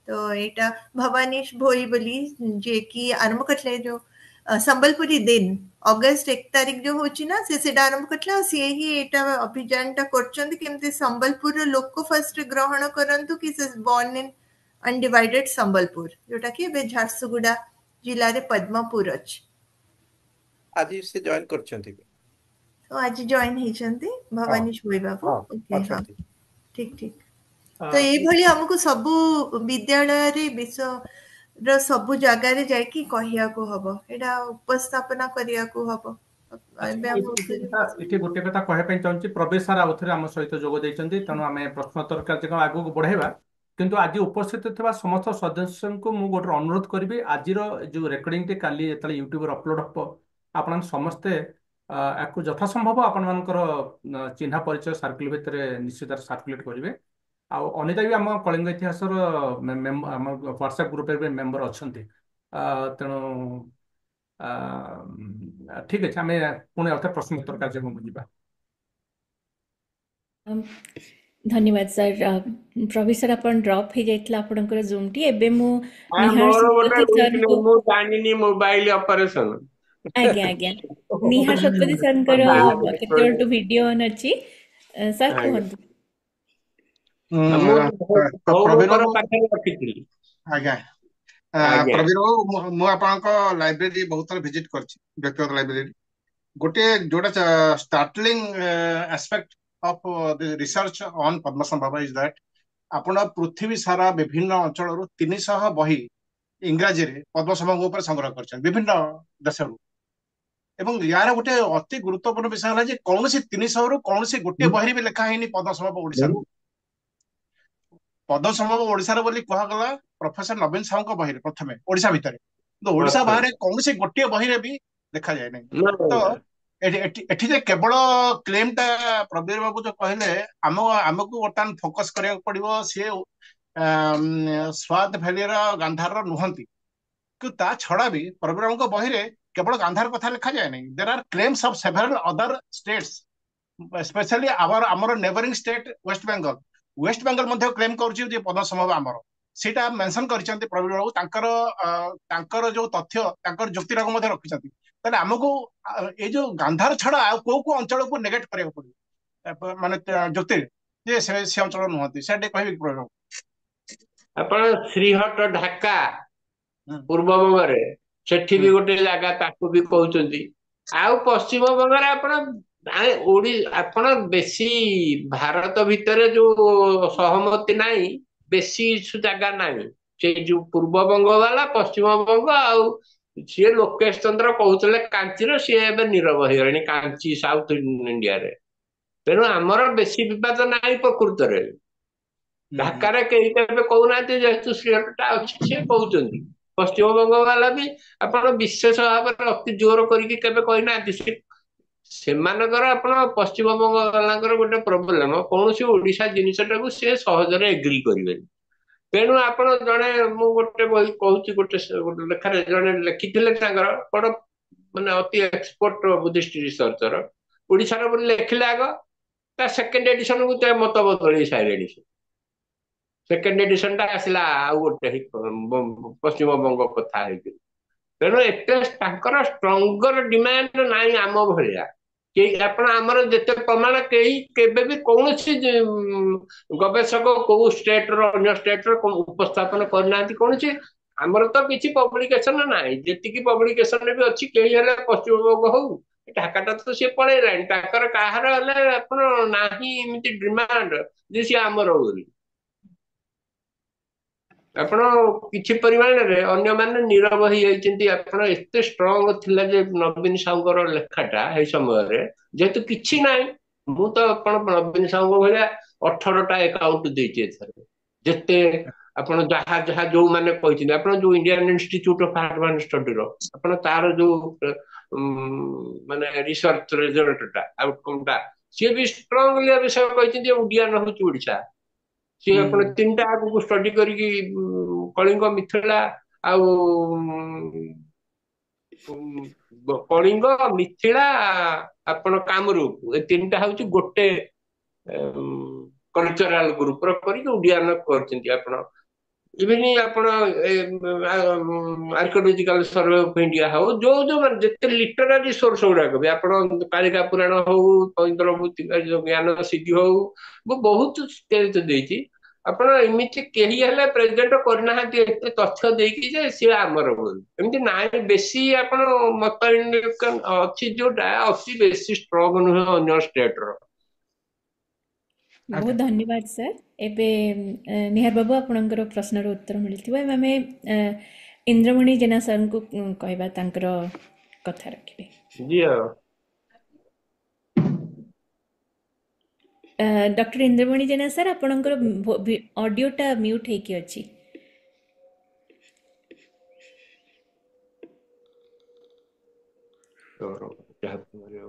ନମସ୍କାର ପ୍ରବୀର ବାବୁ, ମୁଁ ଗୋଟେ ଜିନିଷ ଆପଣଙ୍କୁ ପଚାରିବି ଆଜ୍ଞା ଯେ ଆଜ୍ଞା। ବହୁତ ଗୁଡେ ଲୋକ ଲେଖୁଛନ୍ତି ଯେ ମାନେ ବୁଦ୍ଧିଜିମ୍ ଉପରେ ଲେଖୁଛନ୍ତି କି ଅଶୋକଙ୍କ ଉପରେ ଲେଖୁଛନ୍ତି। ସେ ଲେଖୁଛନ୍ତି ଯେତିକି ତଥ୍ୟ ଅଛି, ଇଭିନ୍ ଯୋଉଟା ଅଶୋକ ବି ଲେଖିଛନ୍ତି ତାକୁ ତାଠୁ ବେଶୀ ଜିନିଷ ଅନ୍ୟ ଦେଶ ଗୁଡା କହୁଛନ୍ତି ଯୋଉଠି ବୁଦ୍ଧ ଆଦୌ ଯାଇନାହାନ୍ତି, ବୁଦ୍ଧଙ୍କ ପାଦ ଲାଗିନି, ସିଲୋନ ଆଉ ଚାଇନା। ଆପଣ ଏଇ ଯୋଉ ଜିନିଷଟା କଲେ ଚାଇନାର କିଛି ୟା ଉପରେ କିଛି କମେଣ୍ଟ ଅଛି କି? ମୋ ଚାଇନାର କମ୍ୟୁନିକେସନ ବହୁତ ପ୍ରୋବ୍ଲେମ। ମୁଁ ଯେତିକି ଦିନ ଚଳିଛି ଅଧିକାଂଶ ଦିନ ଖାଲି କାଲକୁଲେଟର ଟାକୁ ଦେଖେଇକି ସଂଖ୍ୟା କହିବାକୁ ଚଳିଛି। ଏତେ କେହି ପ୍ରସ୍ତୁତ ନୁହଁ କୌଣସି ଜିନିଷରେ କମ୍ୟୁନିକେଟ କରିବାକୁ। ମୁଁ ଯେତିକି ଆମର ଯିଏ କମ ଇଂଲିଶ ଜାଣିଛନ୍ତି ଯେତିକି ମୁଁ ସିଏ ଆପଣ ବୁଦ୍ଧ, ମୁଁ ଏବେ ବି ଆପଣ କହୁଛି ସିଏ ଆପଣ ମଧ୍ୟପ୍ରଦେଶର ଗୋଟେ ଭାଷା ଆଉ ବିହାର ଉତ୍ତରପ୍ରଦେଶ ଛଡା ସିଏ କୁଆଡେ ଯାଇନାହାନ୍ତି। ଆଉ ଯୋଉମାନେ ଆପଣ କହୁଛନ୍ତି ସବୁ ପ୍ରମାଦଗତ ତଥ୍ୟ। ଓଡିଶାରୁ ଗୋଟେ ଏଇ କ୍ଲେମ ଆପଣ ଅଛି। କହୁଛନ୍ତି ଓଡିଶାକୁ ଆଇଛନ୍ତି। କାଲି ଜଣେ ମତେ ଏଇଠି ଯୁକ୍ତି କଲେ, ମୁଁ କହିଲି ଦେଖ ଓଡିଶାର ଯୋଉଟା ଅଦିତି ତ୍ରିପାଠୀ କହୁଛନ୍ତି କି ଆଉ କେଦାରନାଥ ମହାପାତ୍ର ଟିକେ କହିଛନ୍ତି, ଏଇ ବିବାଦରେ ମୁଁ ପଶୁନି, କିନ୍ତୁ ସେଇଟା ରିଜେକ୍ଟେଡ ହେଇଯାଇଛି ଆଗରୁ। ଆମେ ଯେତେ କହିଦେଲେ ବି କେହି ଏଇ ଫୋରମଟା ନୁହଁ, ବୁଦ୍ଧ ପ୍ରତିଷ୍ଠିତ ଯେ ସିଏ ହଉଛନ୍ତି ନୋମିନିର ସେଠାକାର ବୋଲି। ଏଇଟା ଇଣ୍ଟରନ୍ୟାସନାଲ ଫୋରମରେ ପ୍ରତିଷ୍ଠିତ ତଥ୍ୟ ଯେ ସେଠାର, କିନ୍ତୁ ପଦ୍ମସମ୍ଭବଙ୍କ ବିଷୟଟା କୋଉଠି ଆଲୋଚନା ହେଇକି ପ୍ରତିଷ୍ଠିତ ହେଇନି। ଏବେ ଆମେ ଯେତିକି ଆରମ୍ଭ କରୁଛେ। ଏବେ ତ ଆପଣଙ୍କ କଥା ଯାହା କହିଲେ ସବୁ, ମୁଁ ତ ଆର୍ଟିଫିସିଆଲ ଇଣ୍ଟେଲିଜେନ୍ସ କୁ ପଚାରିଲି, ସେ ଏଇଗୁଡା ମୁଁ ଯାହା କହିଲି ସେ ଲେଖିଲା ଯେ ଓଡିଆ ଓଡିଆ ଓଡିଆ ଓଡିଶାର ବୋଲି ବର୍ତ୍ତମାନ ଜଣା ପଡୁଛି। ଆଜ୍ଞା। ଏଇ 5ଟା ପଏଣ୍ଟ ସବୁ ଲେଖିଲା। ଆଉ ଗୋଟେ ଜିନିଷ, ହଁ ଆମର ତପସୁ ଭଲ୍ଲିକ ପରେ ବୁଦ୍ଧ ନିଜେ ଏଇ ବର୍ଣ୍ଣନା ଅଛି, ଆନନ୍ଦ ଆନନ୍ଦ ଯେତେବେଳେ ତାଙ୍କ ପାଖରେ ମୃତ୍ୟୁ ଶଯ୍ୟା ପାଖରେ ବୁଦ୍ଧଙ୍କର ଥିଲେ, ଗୋଟେ ଦାନ୍ତ ଓଡିଶାକୁ ଆସିବ ବୋଲି ସେଇଠୁ ଡିସାଇଡ ହେଇଥିଲା। ଆଜ୍ଞା। ଯୋଉ ଦାନ୍ତଟା ଆସିଲା, ସେ ଦାନ୍ତ ସେ ରାଜାଙ୍କ ନାଁ ମୋର ମନେ ପଡୁନି, ପୁରୀର କି ଦନ୍ତପୁରର, ସେ ଡରିଲେ ଯେ ଜଣେ ମାଡି ଆସିବ ଏଇଟାକୁ ନେଇଯିବ, ନେଇଗଲେ ସେମାନେ ଓଡିଶା ଦଖଲ କରିଯିବେ। ତାଙ୍କ ଝିଅ ହେମା ମାଡି ଦନ୍ତ କୁମାର ନେଇକି ପଳେଇଲେ ଅନୁରାଧାପୁର, ସେଠି ଆରମ୍ଭ ହେଇଗଲା ସିଲୋନ, ସେଇଠୁ ପଳେଇଲା। ତେଣୁ ସେ ସମୟରେ ବି ବୁଦ୍ଧିଜିମ୍ ମଝିରେ ଥିଲା, ଏଇଟା 300 BC। ଆପଣ ମୋ ବହିଟାରେ ମୁଁ ଏଇ ଜିନିଷଟାକୁ ବି କ୍ଲିୟର ଲେଖିଛି। ଆପଣ ବୁଦ୍ଧଙ୍କ ଦନ୍ତ କ୍ଷେମ ଆଣିକିରି ବୌଦ୍ଧ ଭିକ୍ଷୁ କ୍ଷେମ କଳିଙ୍ଗର ରାଜା ବ୍ରହ୍ମଦତ୍ତଙ୍କୁ ଦେଇଥିଲେ। ହଁ ବ୍ରହ୍ମଦତ୍ତ। ବ୍ରହ୍ମଦତ୍ତ ତାକୁ ଦନ୍ତପୁରରେ ଗୋଟେ ବିରାଟ ବଡ ମାନେ ମନୋହର ଅତି ସୁନ୍ଦର ଭବ୍ୟ ଗୋଟେ ଚୈତ୍ୟ ତିଆରି କରିକି ବୁଦ୍ଧ ଦନ୍ତକୁ ଏଠି ରଖିଥିଲେ। ପ୍ରାୟ 300 ବର୍ଷ ସେଇଟା ରହିଲା ଆପଣ ଆମର ଦନ୍ତପୁରରେ। କିନ୍ତୁ ଆପଣ ଏତେ ଗୁହ ଶିବଙ୍କ ବେଳକୁ, ଗୁହ ଶିବ ଯେତେବେଳେ ରଜା ଥିଲେ ତାଙ୍କ ବ୍ରହ୍ମଦତ୍ତ ପରମ୍ପରାରେ, ଗୁହ ଶିବ ସେଟାକୁ ଆଉ ରକ୍ଷା କରିପାରିଲେ ନାହିଁ। ଏତେ ବାହ୍ୟ ଶତ୍ରୁ ହେଇଗଲେ ଦନ୍ତଟାକୁ ନବାକୁ ଯେ ସିଏ ତାଙ୍କ ଝିଅ ହେମମାଳା ଆଉ ଜ୍ୱାଇଁ ଦନ୍ତ କୁମାରଙ୍କ ହାତରେ ତାକୁ ପଠେଇଦେଲେ ଆପଣ ଜାହାଜରେ ଶ୍ରୀଲଙ୍କାକୁ, ଯୋଉଟା କାଣ୍ଡିରେ ଅଛି ଏବେ। ଆଉ ଗୋଟେ ସେଇ ଜିନିଷ, ଚାପ୍ଟରଟା ମୁଁ ଗୋଟେ ଚାପ୍ଟର କରିକି ହିଁ ତାକୁ ଲେଖିଛି ମୋ ବହିରେ। ଆପଣ ଗୋଟେ ବହିଟା ଆଣିବି। ଆଉ ଗୋଟେ ଜିନିଷ, ଇଏ ପଦ୍ମସମ୍ଭବଙ୍କର ପର୍ସନାଲିଟି କେତେ ଷ୍ଟ୍ରଙ୍ଗ ଥିଲା ମୁଁ ଦେଖୁଛି। ତାଙ୍କର ଇନ୍ଦ୍ରବତୀଙ୍କ ସହିତ ସମ୍ପର୍କ, ତାଙ୍କର ସେଇ ଯୋଉ ଜିନିଷ ଆପଣ କହୁଛନ୍ତି, ସେ ଯୋଉ ବିବାହ ହେଲେ ଯାହାକୁ, ସେଟା ଲେଖୁଛି ଆକ୍ଚୁଆଲି ବହୁତ ଜିନିଷ ଦେଇଛି ନେଟରେ। ସେ ଯୋଉ ବିବାହ ହେଲେ ସିଏ ହଉଛି ହିମାଚଳ ପ୍ରଦେଶର ରାୱାଲସାର ଲେକ୍ ପାଖରେ ସେ ନନ୍ଦଲାମାଙ୍କୁ ବିବାହ ହେଲେ।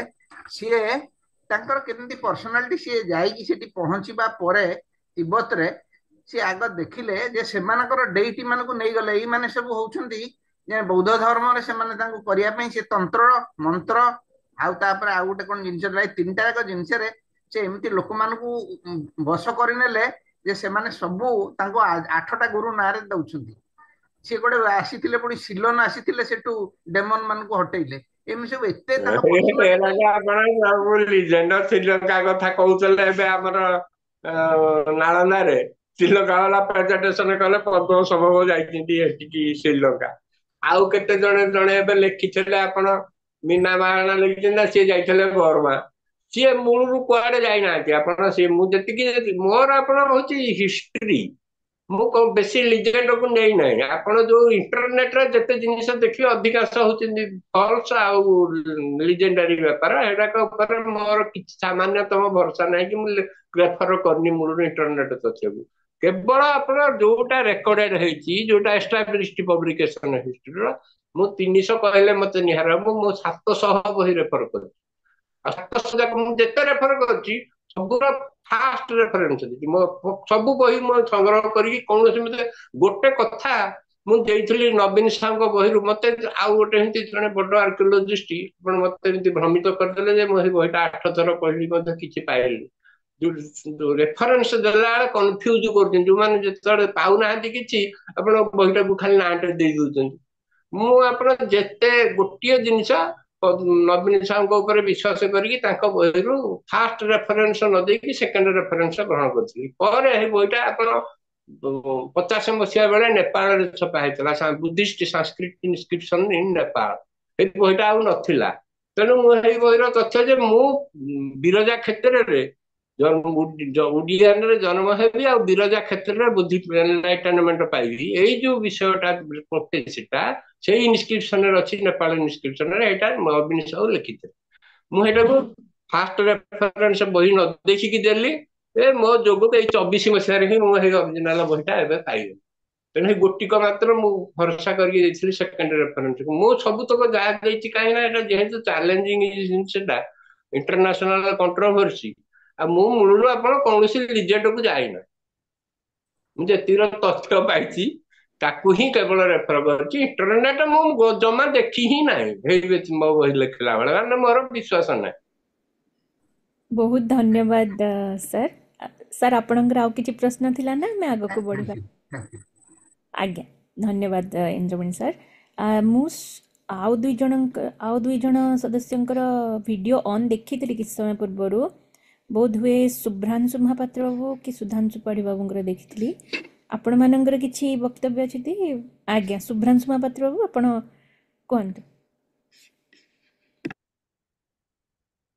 ପ୍ରଥମେ ଆପଣ ଅନମ୍ୟୁଟ୍ କରନ୍ତୁ ନିଜକୁ, ମ୍ୟୁଟେଡ୍ ଅଛନ୍ତି। ହ୍ୟାଲୋ। ଆଜ୍ଞା, ଏବେ କୁହନ୍ତୁ। ନା ମୋର କିଛି ସେମିତି ନାହିଁ। ମୁଁ ବହୁତ ଧନ୍ୟବାଦ ସାର୍ଙ୍କୁ, ବହୁତ ଭଲ କଥା କହିଲେ। ମୁଁ ଦେଖୁଥିଲି ସେ ବହିଟା ଇଏ ପାଇଁ, ସେଇଟା ମୋର କିଛି ନାହିଁ, ସେ ଭିଡିଓଟା ଅନ୍ ହେଇଯାଇଥିଲା, ସରି, ମୋର କିଛି ପଚାରିବାର ନାହିଁ। ମୁଁ କେବଳ ଚେକ୍ କରୁଥିଲି ଚାଟ୍ ଜିପିଟିରେ।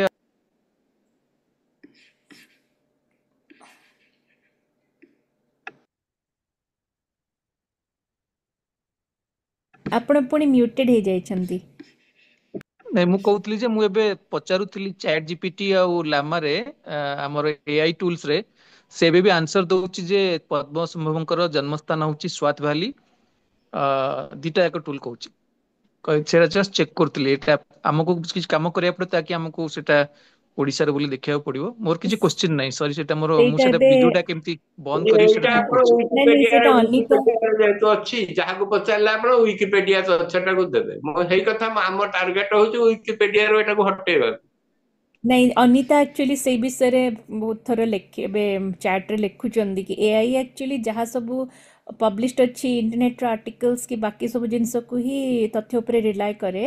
ତେଣୁ ଯେହେତୁ ତାର ସଂଖ୍ୟା ଅଧିକା, ଏବେ ପର୍ଯ୍ୟନ୍ତ ଏଆଇ ସେଇ ସଂଖ୍ୟା ଭିତ୍ତିକ ହିସାବରେ ସେ ନେଉଛି। ଆଉ ପ୍ରବୀର ସାର୍ଙ୍କୁ ବହୁତ ଧନ୍ୟବାଦ ଯେ ସେଟାକୁ ଇଂଲିଶରେ ଲେଖିଛନ୍ତି। କାହିଁକିନା ମୋର ପର୍ସନାଲି କେତେ ଜଣ ଇଣ୍ଟରନ୍ୟାସନାଲ ରିସର୍ଚରଙ୍କ ସାଙ୍ଗରେ ମୁଁ ଯେତେବେଳେ ଇମେଲରେ କଥାବାର୍ତ୍ତା ହୁଏ କୌଣସି ନା କୌଣସି Kalinga and South East Asian ଏ ବିଷୟରେ, ବହୁତ ଇଣ୍ଟରନ୍ୟାସନାଲ ରିସର୍ଚର ମାନଙ୍କର ଇଏ ହେଲା ଯେ ସେମାନେ ଯାହା ସବୁ ଓଡ଼ିଶା ବିଷୟରେ ଜାଣିଛନ୍ତି, ମାନେ प्राय लोक मैंने डायरेक्टली आमर कौन ओडिशा रे बहुत ओडिया रे लेखा अच्छी माने ओडिया हिस्ट्री माने ओडिया रे आमर तथ्य अधिक अच्छी दैन इंग्लिश यदि इंटरनेशनल रिसर्चर कि इंटरनेशनल ये को पहुँचा को पड़ो ताहले इंग्लिश रे बहुत पब्लिकेशंस दरकार जमती भी सर ए बहीटा it will be like a one stop destination for everyone with fact based things से आई थिंक आग को जाकि धीरे धीरे यार परिवर्तन हम लोक मान आहरी अवेयरनेस बढ़ धन्यवाद विश्व भवानीश भोई सर मुझे वीडियो ऑन देखुची सर आपण यदि किसी कहे दयाकोरी कहतु निश्चित भाव जो कार्यक्रम करुँचे बहुत बहुत धन्यवाद एवं बहुत बढ़िया चेष्टाटे कराई जे गुरु पद्म संभव को ऊपरे जो काम करते प्रवीर पट्टनायक आज्ञा तांकर जो परिश्रम को आमे लोकलोचन को आने जो चेष्टा कराई बहुत मो धन्यवाद दूची प्रवीर आज्ञा और अनिता मैडम को आमे संबलपुर को भी डाकी संबलपुर जो कथा मैडम कहते जे बहुत लोग जानी नथिले जे गुरु पद्म संभव को जो जन्म स्थान जो प्रारंभिक समय कटी संबलपुर रे से विषय बहुत लोग अवगत नथिले जो कार्यक्रम है तापर संबलपुर रे मध्य गोटे चर्चा आरंभ होईची गुरु पद्म संभव को लेकिरी और आज आईएम संबलपुर रे मध्य गोटे कार्यक्रम कराइतला रंगवती उत्कर्ष केंद्र जो अच्छी पश्चिम ओडिशार इतिहास और संस्कृति को लोक संस्कृति को लेकिरी गोटे कार्यक्रम कराइतला एवं सेथिरे मध्य गुरु पद्म संभव को विषय आलोचना कराइतला विभिन्न कॉलेज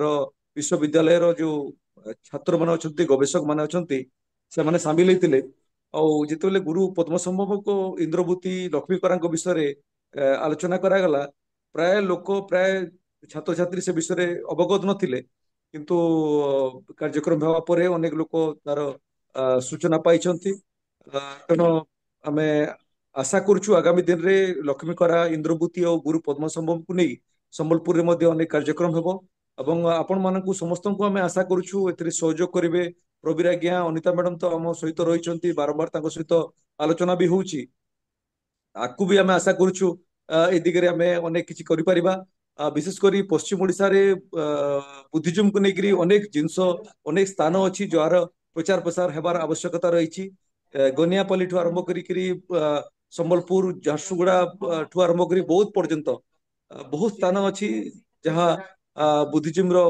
गोटे गोटे केंद्र थिला अन्य पक्षे आमे ए अंचल सातबहनी परंपरा को बहुत समय आलोचना करू जो सातबहनी परंपरा जो कथा सेटा जो तंत्र कथा प्रवीर आज्ञा कहते तार गोटे पार्ट एवं अनेक समय लोक स्थानीय लोक लोक कथार कह जाए जे ये जो तंत्र बुद्धिज्म रे जो तंत्र विद्याटा प्रवेश कला इंद्रभूति समय रे क्यों ता पूर्व समय रे एठी जो सातबहनी परंपरा थिला से सातबहनी परंपरा रु प्रभावित होकर बुद्ध धर्म रे तंत्र रो प्रवेश होइछि बोली करी अनेक विश्वास कराइछि एवं से विषय आज आईएम रे मध्य तथ्य उपस्थापन कराइतला तो ए दिगरे मध्य गवेषणार आवश्यकता रही तेणु प्रवीर आज्ञा को पुणी थे धन्यवाद देवी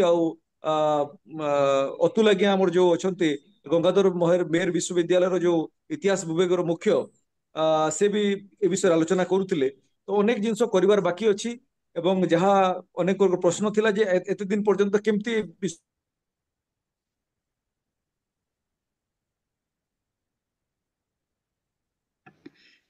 भवानीश बाबूंकर वीडियो टी फ्रीज हो गला ऑडियो वीडियो किसी जूम रे असुविधा है बोधुए बट बहुत किसी माने ये सब तथ्य पाई आ कथा पे आपन को बहुत धन्यवाद भवानीश बाबू मु डॉक्टर निरुपमा मिश्रंकर हैंड रेज बटन देखुची आपण को ऑडियो वीडियो ऑन कला पूर्व मु खाली गोटे जिनस ऐड करी भवानीश सर कथा रे जो सात बहन परंपरा कथा कहथिले सेटार सहजान संगे निश्चय किछि ना किछि लक्ष्मींकर सहजान कहीं लक्ष्मींकर को बहुत जन गुरु भाया माने कि तापरे से तंत्रटा कॉमन पीपल मान भितर जो बढ़ी थिला अच्छा भवानीश भैसांकर पुणी थे I think Zoom is working doctor Nirupama Mishra अपन टिके गोटे मिनिट रुहंतु भवानीश सर कहंतु धन्यवाद मैडम ना सेटा गोटे जिनस अच्छी सहज जन सहित तो निश्चित भाव संपर्क रही किंतु लक्ष्मीकरा पूर्वर सातबहनी थिले ना सातबहनी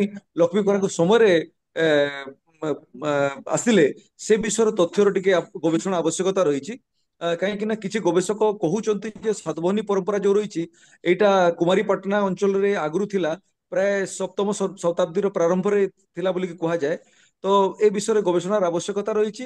କିନ୍ତୁ ଯାହା ବି ହଉ ତନ୍ତ୍ରଯାନ ଓ ବୁଦ୍ଧିଜିମ୍କୁ ନେଇକରି ଏଇ ଅଞ୍ଚଳରେ ବହୁତ କିଛି କରିବାର ବାକି ଅଛି। ଏବଂ ବିଶେଷ କରି ଇନ୍ଦ୍ରଭୂତିଙ୍କୁ ନେଇ ଲକ୍ଷ୍ମୀକରାଙ୍କୁ ନେଇ ଏ ଅଞ୍ଚଳରେ ଅନେକ ଲୋକ କଥା ଲୋକ ଚର୍ଚ୍ଚା ଆମେ ଦେଖିବାକୁ ପାଉ। ସେ ସବୁକୁ ମଧ୍ୟ ଗବେଷଣା ବଳୟକୁ ଆଣିବାକୁ ପଡିବ। କାହିଁକି ନା ଏଠି ପଲଟା ବାଗ ମାନେ ପଦ୍ମସମ୍ଭବଙ୍କ ବିଷୟରେ ତ ଲୋକ ସିଧାସଳଖ ଜାଣନ୍ତି ନାହିଁ, କିନ୍ତୁ ପଦ୍ମସମ୍ଭବଙ୍କୁ ପଲଟା ବାଗ ରୂପ ନେଉଥିଲେ, ଏମିତି ହଉଥିଲା ସେମିତି ହଉଥିଲା, ଅନେକ କଥା ଲୋକଲୋଚନକୁ ଏଠି ଲୋକ ଚର୍ଚ୍ଚାକୁ ଆସେ। ତ ସେ ସବୁ ଜିନିଷ ଉପରେ ମଧ୍ୟ ଅଧିକ ଗବେଷଣାର ଆବଶ୍ୟକତା ରହିଛି। ଏବଂ ଆପଣମାନେ ଯେହେତୁ ଇତିହାସକୁ ନେଇକରି କାମ କରୁଛନ୍ତି, ଆମେ ଆଶା କରିବୁ ଆଗାମୀ ଦିନରେ ସମ୍ବଲପୁରକୁ ମଧ୍ୟ ସେଥିରେ ସାମିଲ କରିବେ। ଏବଂ ମଝିରେ ଗୋଟେ ପ୍ରବୀର ସାର୍ କହୁଥିଲେ ଆମର ଯୋଉ ରାମ ମିଶ୍ର ସାର୍ ଥିଲେ ବିନକାର, ସେ ଯୋଉ ତଥ୍ୟ ଆବିଷ୍କାର କରିଥିଲେ ସେଥିରେ ସେ ଧନକୋଡା ଯୋଉ ଅଛି ସମ୍ବଲପୁର ସହର ଭିତରେ ତାକୁ ସେ ଧନକୋଷ ବୋଲିକି ପ୍ରମାଣିତ କରିଥିଲେ। ତ ଅନେକ ଜିନିଷ ବାକି ଅଛି, ତାକୁ ଗବେଷଣା ପରିଧି ଭିତରକୁ ଆଣିବାକୁ ପଡିବ ଆମକୁ। ଏବଂ ପୁରା ଓଡିଶାକୁ ଏକଜୁଟ କରିକରି ସବୁ ସ୍ଥାନକୁ କେମିତି ଆମେ ତାର ସଠିକ ମର୍ଯ୍ୟାଦା ଦେଇପାରିବା, ସେଇ ଇତିହାସକୁ ଆମେ ସଠିକ ଭାବରେ ଉପସ୍ଥାପନ କରିପାରିବା, ସେ ଦିଗରେ ଆପଣମାନଙ୍କ ସହିତ ଅନେକ କାମ ରହିଛି। ଆମେ ସମ୍ବଲପୁରରେ ଚେଷ୍ଟା ମଧ୍ୟ କରୁଛୁ। ଦୀର୍ଘ 2014ରୁ ଲକ୍ଷ୍ମୀ କରାଙ୍କୁ ନେଇକରି ଆମେ କିଛି କାମ ଆରମ୍ଭ କରିଥିଲୁ। ଲକ୍ଷ୍ମୀ ଡୁଙ୍ଗୁରି ତାଙ୍କ ନାଁରେ ନାମି ଦେଇଛି ବୋଲିକରି ଏଠି ସ୍ଥାନୀୟ ଲୋକଙ୍କର ବିଶ୍ୱାସ ରହିଛି। ଏବଂ ତନ୍ତ୍ର ଯୋଉମାନେ କରୁଛନ୍ତି ତାନ୍ତ୍ରିକ ମାନେ, ସେମାନେ କୁହନ୍ତି ଯେ ଏଠି ସମ୍ବଲପୁରରେ 3-4ଟି ଜାଗା ଅଛି ଯୋଉଠି ତନ୍ତ୍ର ସହିତ ମାନେ ଜଡିତ ଜାଗା। ସେ ଭିତରେ ଗୋଟେ ହଉଛି ଲକ୍ଷ୍ମୀ କରାଙ୍କର ଯୋଉ ନାଁରେ ନାମିତ ହେଇଛି ଲକ୍ଷ୍ମୀ ଡୁଙ୍ଗୁରି। ଆଉ ଗୋଟେ କଥା କୁହନ୍ତି ଯୋଉଠି ସମଲେଇ ମନ୍ଦିର ଅଛି ସେଠି ତନ୍ତ୍ରର ଗୋଟେ ବଡ ପ୍ରଭାବ ରହିଛି ସେ ଅଞ୍ଚଳରେ। ଆଉ ଗୋଟେ ଜାଗା ହଉଛି ହୁମା ମନ୍ଦିର, ଯୋଉଠି ବକ୍ର ମନ୍ଦିର ଦେଖାଯାଏ, ସେଟା ଗୋଟେ ତନ୍ତ୍ର କ୍ଷେତ୍ର ବୋଲିକିରି ଆମର ତାନ୍ତ୍ରିକ ମାନେ କୁହନ୍ତି। ଆଉ ଗୋଟେ ଧମାକୁ କୁହନ୍ତି। ତ ଏମିତି 4-5ଟା ଜାଗା ଅଛି ସମ୍ବଲପୁରରେ ଯୋଉଟା ତନ୍ତ୍ର ସହିତ ସମ୍ପର୍କରେ ଯୋଡନ୍ତି ତାନ୍ତ୍ରିକ ମାନେ, କିନ୍ତୁ ଇତିହାସ ସେ ବିଷୟରେ ଏବେ ବି ନୀରବ ରହିଛି। ସେତିକି ଗବେଷଣା ହେଇନି, ତଥ୍ୟ ଉପସ୍ଥାପନ ହେଇନି। ଆଉ ଦୁଃଖର ବିଷୟ, ନବୀନ ସାହୁ ସାର୍ଙ୍କର ଯିବା ପରେ ଆଉ ସମ୍ବଲପୁର ବିଶ୍ୱବିଦ୍ୟାଳୟ ସେତିକି ଗବେଷଣା ତାଙ୍କ ଆଗକୁ ବଢେଇନି। ଏବଂ ଦୀର୍ଘ 50-60 ବର୍ଷ ପରେ ପ୍ରବୀର ଆଜ୍ଞା ତାକୁ ଦ୍ୱିପାଦ ଆଗକୁ ନେଇଛନ୍ତି। ବହୁତ ଖୁସି ମତେ ଲାଗେ ଯେ ନବୀନ ସାହୁ ଯୋଉ କଥା କହୁଥିଲେ ତାଙ୍କୁ ଏଠି ଲୋକ ପାଗଳ ବୋଲିକିରି ହସରେ ଉଡେଇ ଦେଲେ। ସେଇ କଥାଟା ଆଜି ପ୍ରମାଣିତ ହଉଛି, ଅନେକ ତଥ୍ୟ ସେ ଭିତରୁ ବାହାରୁଛି। ଆହୁରି ଗବେଷଣାର ଆବଶ୍ୟକତା ହେଉଛି। ଏବେ ଗଙ୍ଗାଧର ମେହେର ବିଶ୍ୱବିଦ୍ୟାଳୟର ଇତିହାସ ବିଭାଗ ଦାୟିତ୍ୱ ନେଇଛି। ତ ଆମେ ଆଶା କରିବା ଆଗାମୀ ଦିନରେ ଏଇ ତଥ୍ୟ ଆହୁରି ଆଗକୁ ବଢିପାରିବ। ଧନ୍ୟବାଦ ସାର୍, ମତେ ଗୋଟେ ସୁଯୋଗ ଦେଲେ ଆପଣ କହିବା ପାଇଁ। ବହୁତ ଆପଣ ମୁଁ ଧନ୍ୟବାଦ। ଏଠି ଟିକେ ଗୋଟେ କହୁଛି ଶୁଣନ୍ତୁ। ଆପଣ ମୁଁ ଆଗରୁ କହିଥିଲି ମଧ୍ୟ, ମହାସମୁଦ ଜିଲ୍ଲାରେ ଏବେ ଯୋଉ ଶ୍ରୀପୁର ହଉଛି କେଶରୀ ବଂଶର ରାଜଧାନୀ ଥିଲା। ଆଜ୍ଞା ସେଠୁ ସେମାନେ କାଳଚୁରୀ ବଂଶ ଆକ୍ରମଣ କରିବାରୁ ସେମାନେ ଯଜାତି କେଶରୀ ବଂଶ ସେମାନେ ସୋନପୁର ପଟକୁ ପଳେଇ ଆସିଲେ। ଆପଣ ଶ୍ରୀପୁରଟା ହଉଛି ଆମର ଯେମିତି ଆମେ ଗୋଟେ କହୁଛେ ଏଠି କ୍ଲଷ୍ଟର ଲଳିତଗିରି, ଉଦୟଗିରି, ରତ୍ନଗିରି ଇତ୍ୟାଦି।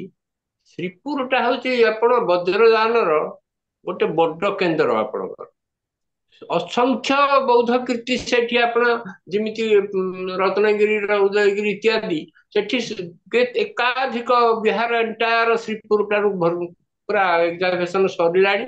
ଆଉ ଶହ ଶହ ମୂର୍ତ୍ତି, ସବୁ ବଜ୍ରଯାନୀ ମୂର୍ତ୍ତି ବହୁତ ଆମର ଆମ ଓଡିଶାରେ। ଆପଣ ଶ୍ରୀପୁରଟାକୁ ମୁଁ ଓଡିଶା ବୋଲି କହୁଛି ଏଥିପାଇଁ, କାହିଁକି ନା ଆମର ପୁରାତନ ଯୋଉ ପ୍ରାଚୀନ ଓଡିଶାର ଭିତରେ ଉଡିଆର ଭିତରେ ଶ୍ରୀପୁର ବି ଥିଲା।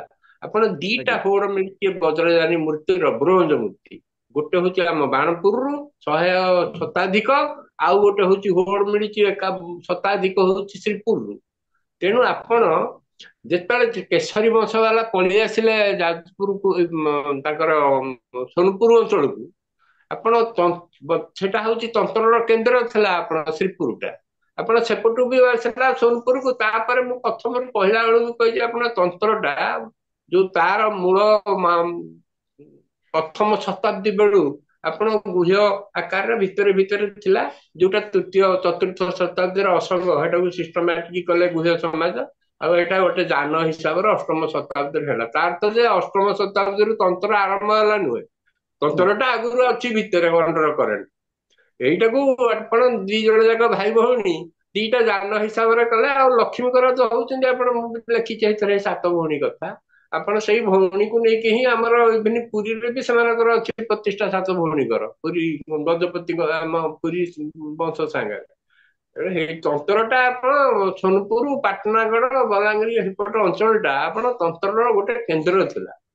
ଏଇଟା ଶାକ୍ତ ତନ୍ତ୍ର ହଉ ଏଇଟା ବୌଦ୍ଧ ତନ୍ତ୍ର ହଉ ଆପଣ କିଛି ଶାକ୍ତ ବୌଦ୍ଧ ଭିତରେ ଶେଷକୁ କିଛି ତଫାତ ରହିଲେନି। ଆପଣ ବଜ୍ରଯାନରେ ବୁଦ୍ଧ ଆପଣ ଏଇ ଦେବ ଦେବୀ ଆମର ଯୋଉ ରିଚୁଆଲ୍ସ ଆକୁ ସବୁ ପଶୁ ବଳି ଆକୁ ବିରୋଧ କରିକି ବୌଦ୍ଧ ଧର୍ମଟାକୁ କରିଥିଲେ। କିନ୍ତୁ ଆପଣ ବଜ୍ରଯାନ ବେଳକୁ ଯୋଉ ବୌଦ୍ଧ ଧର୍ମ ଆସିଲା ସେଇଟା ଆମ ହିନ୍ଦୁ ଧର୍ମଠୁ ଆହୁରି ଅଧିକ ରିଚୁଆଲିଷ୍ଟିକ ହେଇଗଲା ଆଉ ରିଚୁଆଲ ବେସ୍ଡ ହେଇଗଲା। ଆପଣ ଶେଷକୁ ସହଜ ଯାନ ଯୋଉ କଲେ ଲକ୍ଷ୍ମୀ କରା ଆପଣ ସହଜଯାନୀ ଯେତେକ ସହଜଯାନୀ ସବୁ ବୈଷ୍ଣବ ହେଇଗଲେ। ବୈଷ୍ଣବ ଧର୍ମରେ ମିଶିଗଲା। ବଜ୍ରଯାନ ହିନ୍ଦୁ ଧର୍ମରେ ଶାକ୍ତ ଧର୍ମ ହେଇକି ମିଶିଗଲା। ଆପଣ ଆଉ କିଛି ରହିଲାନି। ଏମାନେ ଭାଇ ଭଉଣୀଙ୍କ ଯୋଗୁଁ ବୌଦ୍ଧ ଧର୍ମ ଆପଣ ତମେ ଆମ ସାଙ୍ଗରେ ମିଶିଗଲା ଆପଣ ହିନ୍ଦୁ ଧର୍ମ ସାଙ୍ଗରେ। କିନ୍ତୁ ତନ୍ତ୍ରଟାର ଆପଣ ପଶ୍ଚିମ ଓଡିଶାଟା ହଉଛି ତାର ଗଡ଼। ବହୁତ କେତେ ମୁଁ ଜଣେ ମଣିଷ ଏଥିରେ ପୁଣି ମୁଁ କେତେ କାମ କରି ମୁଁ ବଡ ବ୍ୟତିବ୍ୟସ୍ତ ହେଇଯାଇଥିଲି 2019 ବେଳକୁ ଯେ ମୁଁ ଆଉ କରିପାରିବିନି ମୋ କାମ ସମ୍ପୂର୍ଣ୍ଣ ରହିଯିବ। ମୋର ଆଉ ଧୈର୍ଯ୍ୟ ନଥିଲା ଅଧିକା ଡାଟା ସଂଗ୍ରହ କରିବାକୁ। ମୁଁ ଆପଣ ଯେତିକି ପାଇଲେ କରିଛି ନାଇଁ ଓପନ ଆଜ୍ଞା ନାଇଁ ଯେତେ ଆଜ୍ଞା ଆପଣ ଆରମ୍ଭ କରିଛନ୍ତି ଏବେ ଯୋଉ ଯେମିତି ରିଲେ ରେସ୍ ଥାଏ ନା ବେଟନଟା ଯେମିତି ଦିଆ ହୁଏ ଆଗକୁ ଆଗକୁ ଆପଣ ଯେତିକ କାମ ଆରମ୍ଭ କରିଛନ୍ତି ଆଉ କରିଛନ୍ତି ଏବେ ବାକି ସମସ୍ତଙ୍କର ଦାୟିତ୍ୱ ତାକୁ ଆହୁରି ଅଧିକ କେମିତି ତା ଉପରେ କରାଯାଉ ଆଉ ବଢୁ। ଆଉ ବହୁତ ଧନ୍ୟବାଦ ଭବାନୀଶ ଭାଇ ସାର୍। ଡକ୍ଟର ନିରୁପମା ମିଶ୍ରଙ୍କର ହ୍ୟାଣ୍ଡ ରେଜ୍ ବଟନ୍ ଥିଲା ଯଦି କିଛି କହିବେ ଦୟାକରି ଅନମ୍ୟୁଟ୍ କରନ୍ତୁ ଭିଡ଼ିଓ ଅନ୍ କରନ୍ତୁ। ତା ପୂର୍ବରୁ ଯେତେ ପର୍ଯ୍ୟନ୍ତ ସେ କରିନାହାନ୍ତି ମୁଁ ଆଉ ଗୋଟେ ଛୋଟ ଜିନିଷ ଆଡ୍ କରିବି ପ୍ରବୀର ସାର୍ଙ୍କ କଥାରେ। ସାର୍ ଯୋଉ କଲଚରାଲ କଣ୍ଟିନ୍ୟୁଇଟି କଥା କହୁଥିଲେ ମାନେ ଏତେ ଆଜ୍ଞା ଇମ୍ପୋର୍ଟାଣ୍ଟ ଜିନିଷ କଲଚରାଲ କଣ୍ଟିନ୍ୟୁଇଟିଟାକୁ କେହି ଧରୁନାହାନ୍ତି ଆଜିକା ଡେଟ୍ରେ କି ସବୁଗୁଡ଼ାକର ଗୋଟେ କେମିତି କଲଚରାଲ ମାନେ ସାକ୍ତରେ ଫର୍ ଏକ୍ଜାମ୍ପଲ୍ ଯେତେ ଜାଗାରେ 64 ଯୋଗିନୀ ମନ୍ଦିର ଅଛି ଦେଖିବେ ତାର ଗୋଟେ କଲଚରାଲ କଣ୍ଟିନ୍ୟୁଇଟି ଅଛି। ସେଟା ଏବେ ସିନା ଛତିଶଗଡ଼ ଓଡ଼ିଶା ହେଇଯାଇଛି କି ଅଲଗା ଆସାମ ଅଛି କିନ୍ତୁ 64 ଯୋଗିନୀ ମନ୍ଦିର ବି ଯୋଉ ବେଲ୍ଟଟା ଥିଲା ସେଟା ଗୋଟେ କଲଚରାଲ କଣ୍ଟିନ୍ୟୁଇଟି। ସେମିତି ଅଲଗା ଅଲଗା ସବୁର କଲଚରାଲ କଣ୍ଟିନ୍ୟୁଇଟି ବି ଧରିବାକୁ ପଡ଼ିବ। ଆଜ୍ଞା ନିରୁପମା ମ୍ୟାଡ଼ାମ୍ ଆପଣ ଦୟାକରି କୁହନ୍ତୁ। ନମସ୍କାର ଆଜ୍ଞା। ମୁଁ ଆଜ୍ଞା ମୁଁ ଜଣେ ସାଧାରଣ ଜଣେ ସାଧାରଣ ଓଡ଼ିଆ, ଜଣେ ପର୍ଯ୍ୟଟକ, ଗବେଷକ ନୁହେଁ କି କିଛି ଜ୍ଞାନ ଏ ବିଷୟରେ ନାହିଁ। କିନ୍ତୁ ଯାହା ମୁଁ ଏଇ ଇଏରୁ ଶୁଣିଲି ମତେ ବହୁତ ଭଲ ଲାଗେ ଏଇ ଜିନିଷଟା ଶୁଣିବା ପାଇଁ ବୋଲି ମୁଁ ପୁରା ଧୈର୍ଯ୍ୟର ସହ ସବୁ ଶୁଣିଛି। କିନ୍ତୁ ମୋର ଗୋଟେ ଯୋଡ଼େ ଜିନିଷରେ ଟିକେ ସନ୍ଦେହ ରହୁଛି। ମୁଁ କିଛି ମାସ ତଳେ ଯାଇଥିଲି ଭୁଟାନ। ଭୁଟାନରେ ଯେତେ ମୋନାଷ୍ଟ୍ରି ଆମେ ଦେଖିଲୁ ସବୁ ମୋନାଷ୍ଟ୍ରିରେ ସେମାନେ ପଦ୍ମସମ୍ଭବଙ୍କୁ ପୂଜା କରୁଛନ୍ତି, ଠାକୁର ଭଳିଆ ପୂଜା କରୁଛନ୍ତି। ଆଉ ରିମ୍ପୋଚେ ବୋଲି କହୁଛନ୍ତି ଏବଂ ଠାକୁର ଭଳିଆ ପୂଜା କରୁଛନ୍ତି। ତାଙ୍କର ବହୁତ ସାର୍ ଯେମିତି କହିଲେ ବହୁତ ଲିଜେଣ୍ଡାରୀ ଜିନିଷ ବହୁତ ମାନେ ଅଲୌକିକତା ବିଷୟରେ ବି କହୁଛନ୍ତି। କିନ୍ତୁ ସେ ତାଙ୍କୁ କହୁଛନ୍ତି ଗାନ୍ଧାରରୁ ଆସିଥିଲେ। ଓଡ଼ିଶାର ନାଁ ସେମାନେ କୋଉଠି ବି ଧରୁନାହାନ୍ତି। ଦୁଃଖ ଲାଗିଲା ଶୁଣିକିରି। ଆପଣ ମାନେ ଯେତେ ସବୁ ଷ୍ଟଡି କରୁଛନ୍ତି ସାର୍ ତ ବହୁତ ପ୍ରଭୁ ସାର୍ଙ୍କର କାମ ଶୁଣିକିରି ଆମେ ଆଶ୍ଚର୍ଯ୍ୟଚକିତ। ଆପଣ ବହୁତ ବଡ କାମ କରିଛନ୍ତି। କିନ୍ତୁ ସବୁ କାମ ଗୁଡାକ ଗବେଷଣା ଭିତରେ ରହିଯାଉଛି, ସର୍ବସାଧାରଣଙ୍କ ପାଖକୁ ଜମାରୁ କିଛି ଯାଉନି। ମୁଁ ବହୁତ ଥର ଏଇ ଭିତରେ ରତ୍ନଗିରି, ଉଦୟଗିରି, ଲଳିତଗିରି ବହୁତ ଥର ଯାଏ। ମତେ ବହୁତ ଭଲ ଲାଗେ ସେ ଜାଗା ଦେଖିବା ପାଇଁ। କିନ୍ତୁ ସାଧାରଣ ଓଡିଆଙ୍କର ତା ଉପରେ କିଛି ବି ଇଣ୍ଟରେଷ୍ଟ ନାହିଁ। କେମିତି ଗୋଟେ ଇଣ୍ଟରେଷ୍ଟ କ୍ରିଏଟ ହବ। ଆଉ ସେକେଣ୍ଡ ଥିଙ୍ଗ ହଉଛି ଏତେ ବଢିଆ ଧର୍ମଟା ଓଡିଶାରୁ ଲୋପ ପାଇଗଲା। ବୋଧେ ଓଡିଶାରେ ନାହାନ୍ତି ବୌଦ୍ଧ ଧର୍ମାବଲମ୍ବୀ। ସେ ନୂଆପାଟଣା ଇଏରେ ଯୋଉଠି ଯୋଉ ବୁଣା ତନ୍ତୀ ମାନେ ଅଛନ୍ତି ସେମାନେ କିଛି ବୌଦ୍ଧ ଧର୍ମାବଲମ୍ବୀ ଆଉ କେହି ନାହାନ୍ତି। ଏଟାର କାରଣ କଣ? ଏତେ ଗୋଟେ ସୁନ୍ଦର ଧର୍ମ ଆମ ଜାଗାରୁ ପୁରା ଆମରି ଜାଗାରେ ଉତ୍ପତ୍ତି ହେଲା ଏବଂ ପୁରା ବିଲୀନ ହେଇଗଲା। ତେଣୁକରି କେବଳ ଆପଣ ମାନଙ୍କ କାମ ଖାଲି ଗବେଷଣା ଭିତରେ ଆପଣ ମାନେ ନ ରଖିକିରି କିନ୍ତୁ ସର୍ବସାଧାରଣ ମାନେ ୟା ଉପରେ କିଛି ଟିକେ ମାନେ ଇଣ୍ଟରେଷ୍ଟ କେମିତି ତାଙ୍କର ହବ, ଲୋକ କେମିତି ୟା ଉପରେ ଜାଣିବେ, ସେଇଟା ଉପରେ ଟିକେ ଯଦି କରନ୍ତେ ବହୁତ ଭଲ ହୁଅନ୍ତା। ଆଉ ସାର୍ଙ୍କୁ ଏଗେନ ଧନ୍ୟବାଦ। ଅନିତା ମ୍ୟାଡମଙ୍କୁ ବହୁତ ବହୁତ ଧନ୍ୟବାଦ। ସୁନୀଲ ସାର୍ ଆଉ ସଞ୍ଜୟ ସାର୍ଙ୍କୁ ବହୁତ ଧନ୍ୟବାଦ। Thank you. ଆପଣ ଦେଖନ୍ତୁ ମୋ ବହିର ମୋ ବହିର ମୁଖବନ୍ଧ 2 ଜଣ ଲେଖିଛନ୍ତି। ପ୍ରଥମ ଜଣକ ହଉଛନ୍ତି ଜଣେ ବଡ ଧର୍ମଗୁରୁ ଭୁଟାନର, ସିଏ ବି ଥିଲେ, ଆପଣ ଭୁଟାନର ସ୍ପିକର ଥିଲେ ଆସେମ୍ବଲିର। ଆପଣ ସିଏ ଲେଖିଛନ୍ତି, ଆପଣ ଏଇ ବହିରେ ସିଏ ଲେଖି ଦେଇଛନ୍ତି already. I am extremely glad to know that a compendium written in detail about Guru Padmasambhava is a praiseworthy work to unveil such glorious past episode.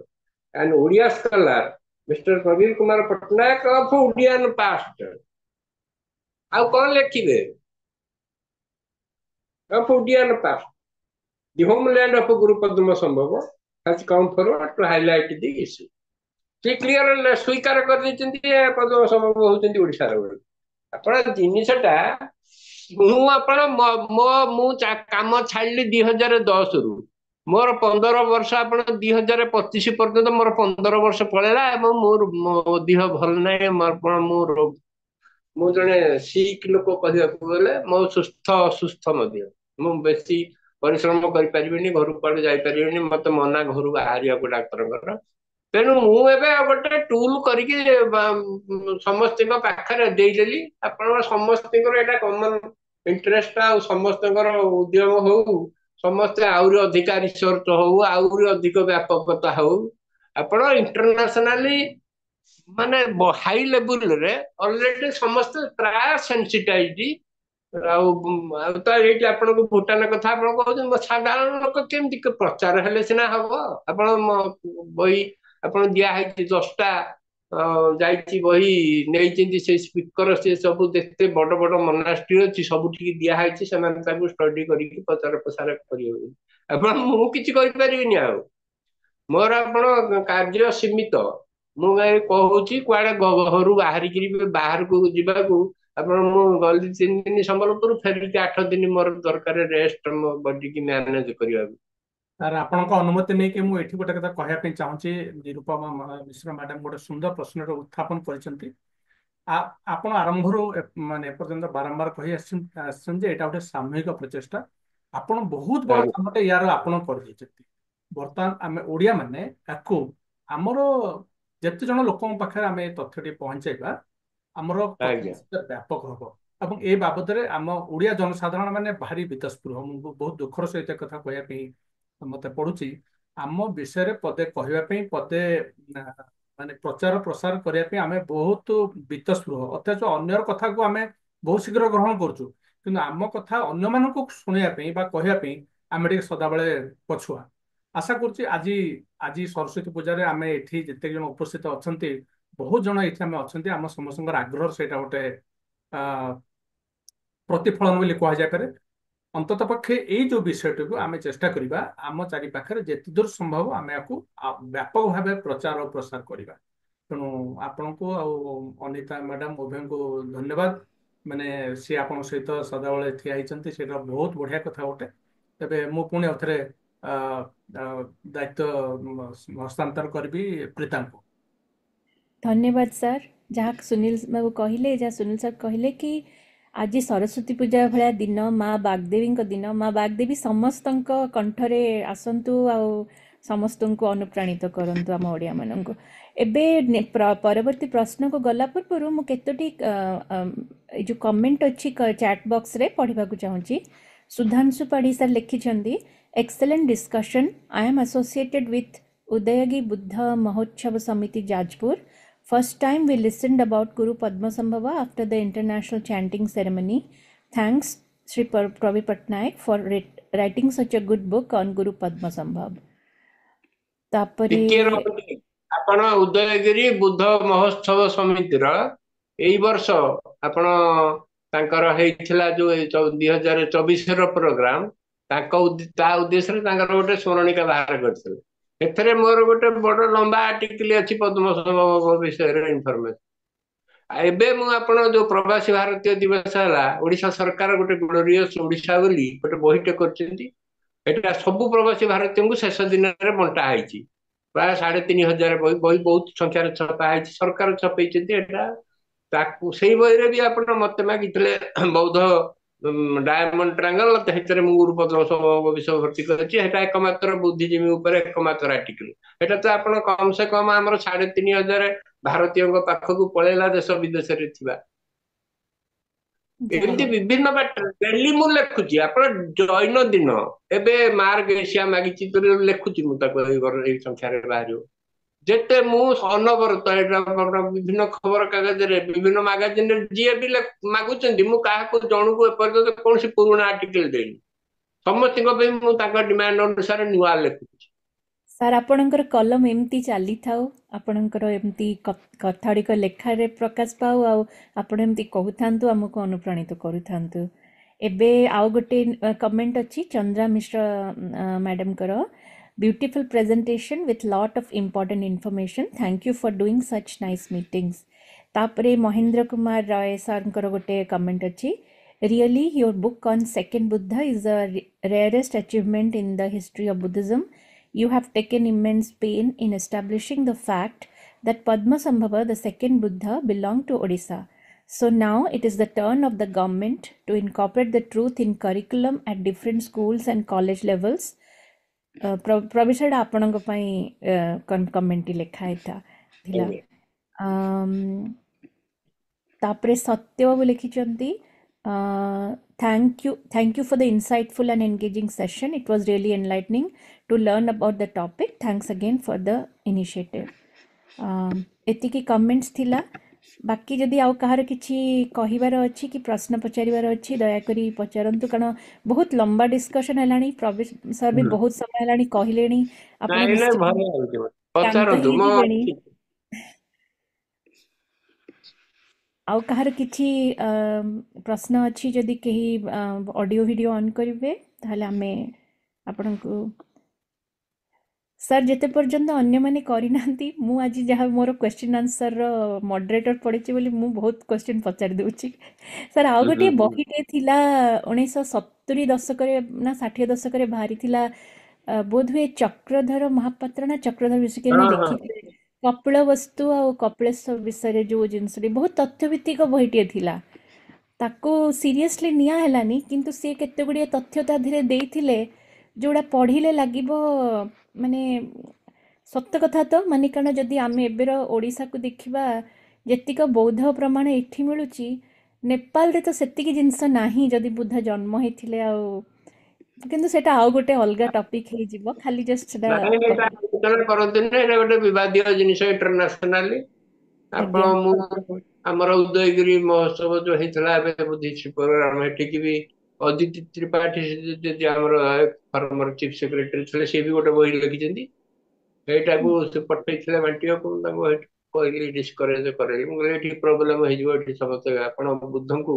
ଆମେ ଆପଣ ଯେମିତି ଦ୍ୱିତୀୟ ବୁଦ୍ଧଙ୍କୁ ଆମେ କହିଲେ ବି ଅନ୍ୟ ଲୋକ ଆପଣ ରିଆକ୍ସନ କରିବେ ଯେ ଜାଣିନାହାନ୍ତି ଏମିତି ଯୋଉଟା ଆପଣ ଏଇଟା ଏଷ୍ଟାବ୍ଲିଶ ହବାର ଅଛି ଫୋରମରେ ଆପଣ ପଦ୍ମ ସମ୍ଭବ ଇସ୍ୟୁଟା ମୁଁ ଏପର୍ଯ୍ୟନ୍ତ ଦେଖୁଛି ଯେତିକି ଫୋରମ ଏଟା ଇଣ୍ଟରନ୍ୟାସନାଲି ୟା ଉପରେ ବେଶୀ ଆଲୋଚନା ସମାଲୋଚନା ନାହିଁ ଏଇଠି ଆଜ୍ଞା ଆପଣ ପାକିସ୍ତାନରେ ତ ମୂଳରୁ ହବନି ଆପଣ ଯୋଉ ଆଜ୍ଞା ଗାନ୍ଧାରଟା ଏବେ ପାକିସ୍ତାନରେ ସେଠି ଭୁଲରେ କେବେ କୌଣସି ଆଲୋଚନା ହବନି କାରଣ ସେଠି ବୁଦ୍ଧିଷ୍ଟ ନାହାନ୍ତି ଇଣ୍ଡିଆରେ ଆପଣ କେବଳ ଗୋଟିଏ ହେଇଥିଲା ଯୋଉ ଲୋକେଶ ଚନ୍ଦ୍ର କରିଥିଲେ ଏଟା ଦିଲ୍ଲୀ ୟୁନିଭରସିଟିରେ 7-8 ବର୍ଷ ପୂର୍ବରୁ ସେଇଟା ପ୍ରଥମ ଗୋଟିଏ ହେଇଥିଲା ତାଙ୍କ ନିଜ ଉଦ୍ୟମରେ ସେ କରିଥିଲେ ସରକାର ନୁହେଁ ଆଉ ସରକାରୀ ଭାବରେ ପ୍ରଥମ ପ୍ରୋଗ୍ରାମ ହେଲା ନାଳନ୍ଦାରେ ଯୋଉଟା ଏଇଟା ଗୋଟେ ଏଷ୍ଟାବ୍ଲିଶ୍ଡ ଫ୍ୟାକ୍ଟ ହେଲା ଯେ ପଦ୍ମସମ୍ଭବ ଓଡ଼ିଶାର ସମସ୍ତେ ଜାଣିଲେ ଆଉ ତାର ଏଇଠି ଆପଣ ଫଲୋ ଅପ୍ ପରେ ହେଲା ଯୋଉ ଚାଣ୍ଟିଂ ପ୍ରୋଗ୍ରାମ ଉଦୟଗିରିର ଗୁରୁ ପଦ୍ମସମ୍ଭବ ମଲ୍ଲାରାମ ବୋଲି ଆପେ ଆପେ ଆପଣ ଗୋଟେ ଜିନିଷ ବର୍ଷଟିଏ ହେଇଛି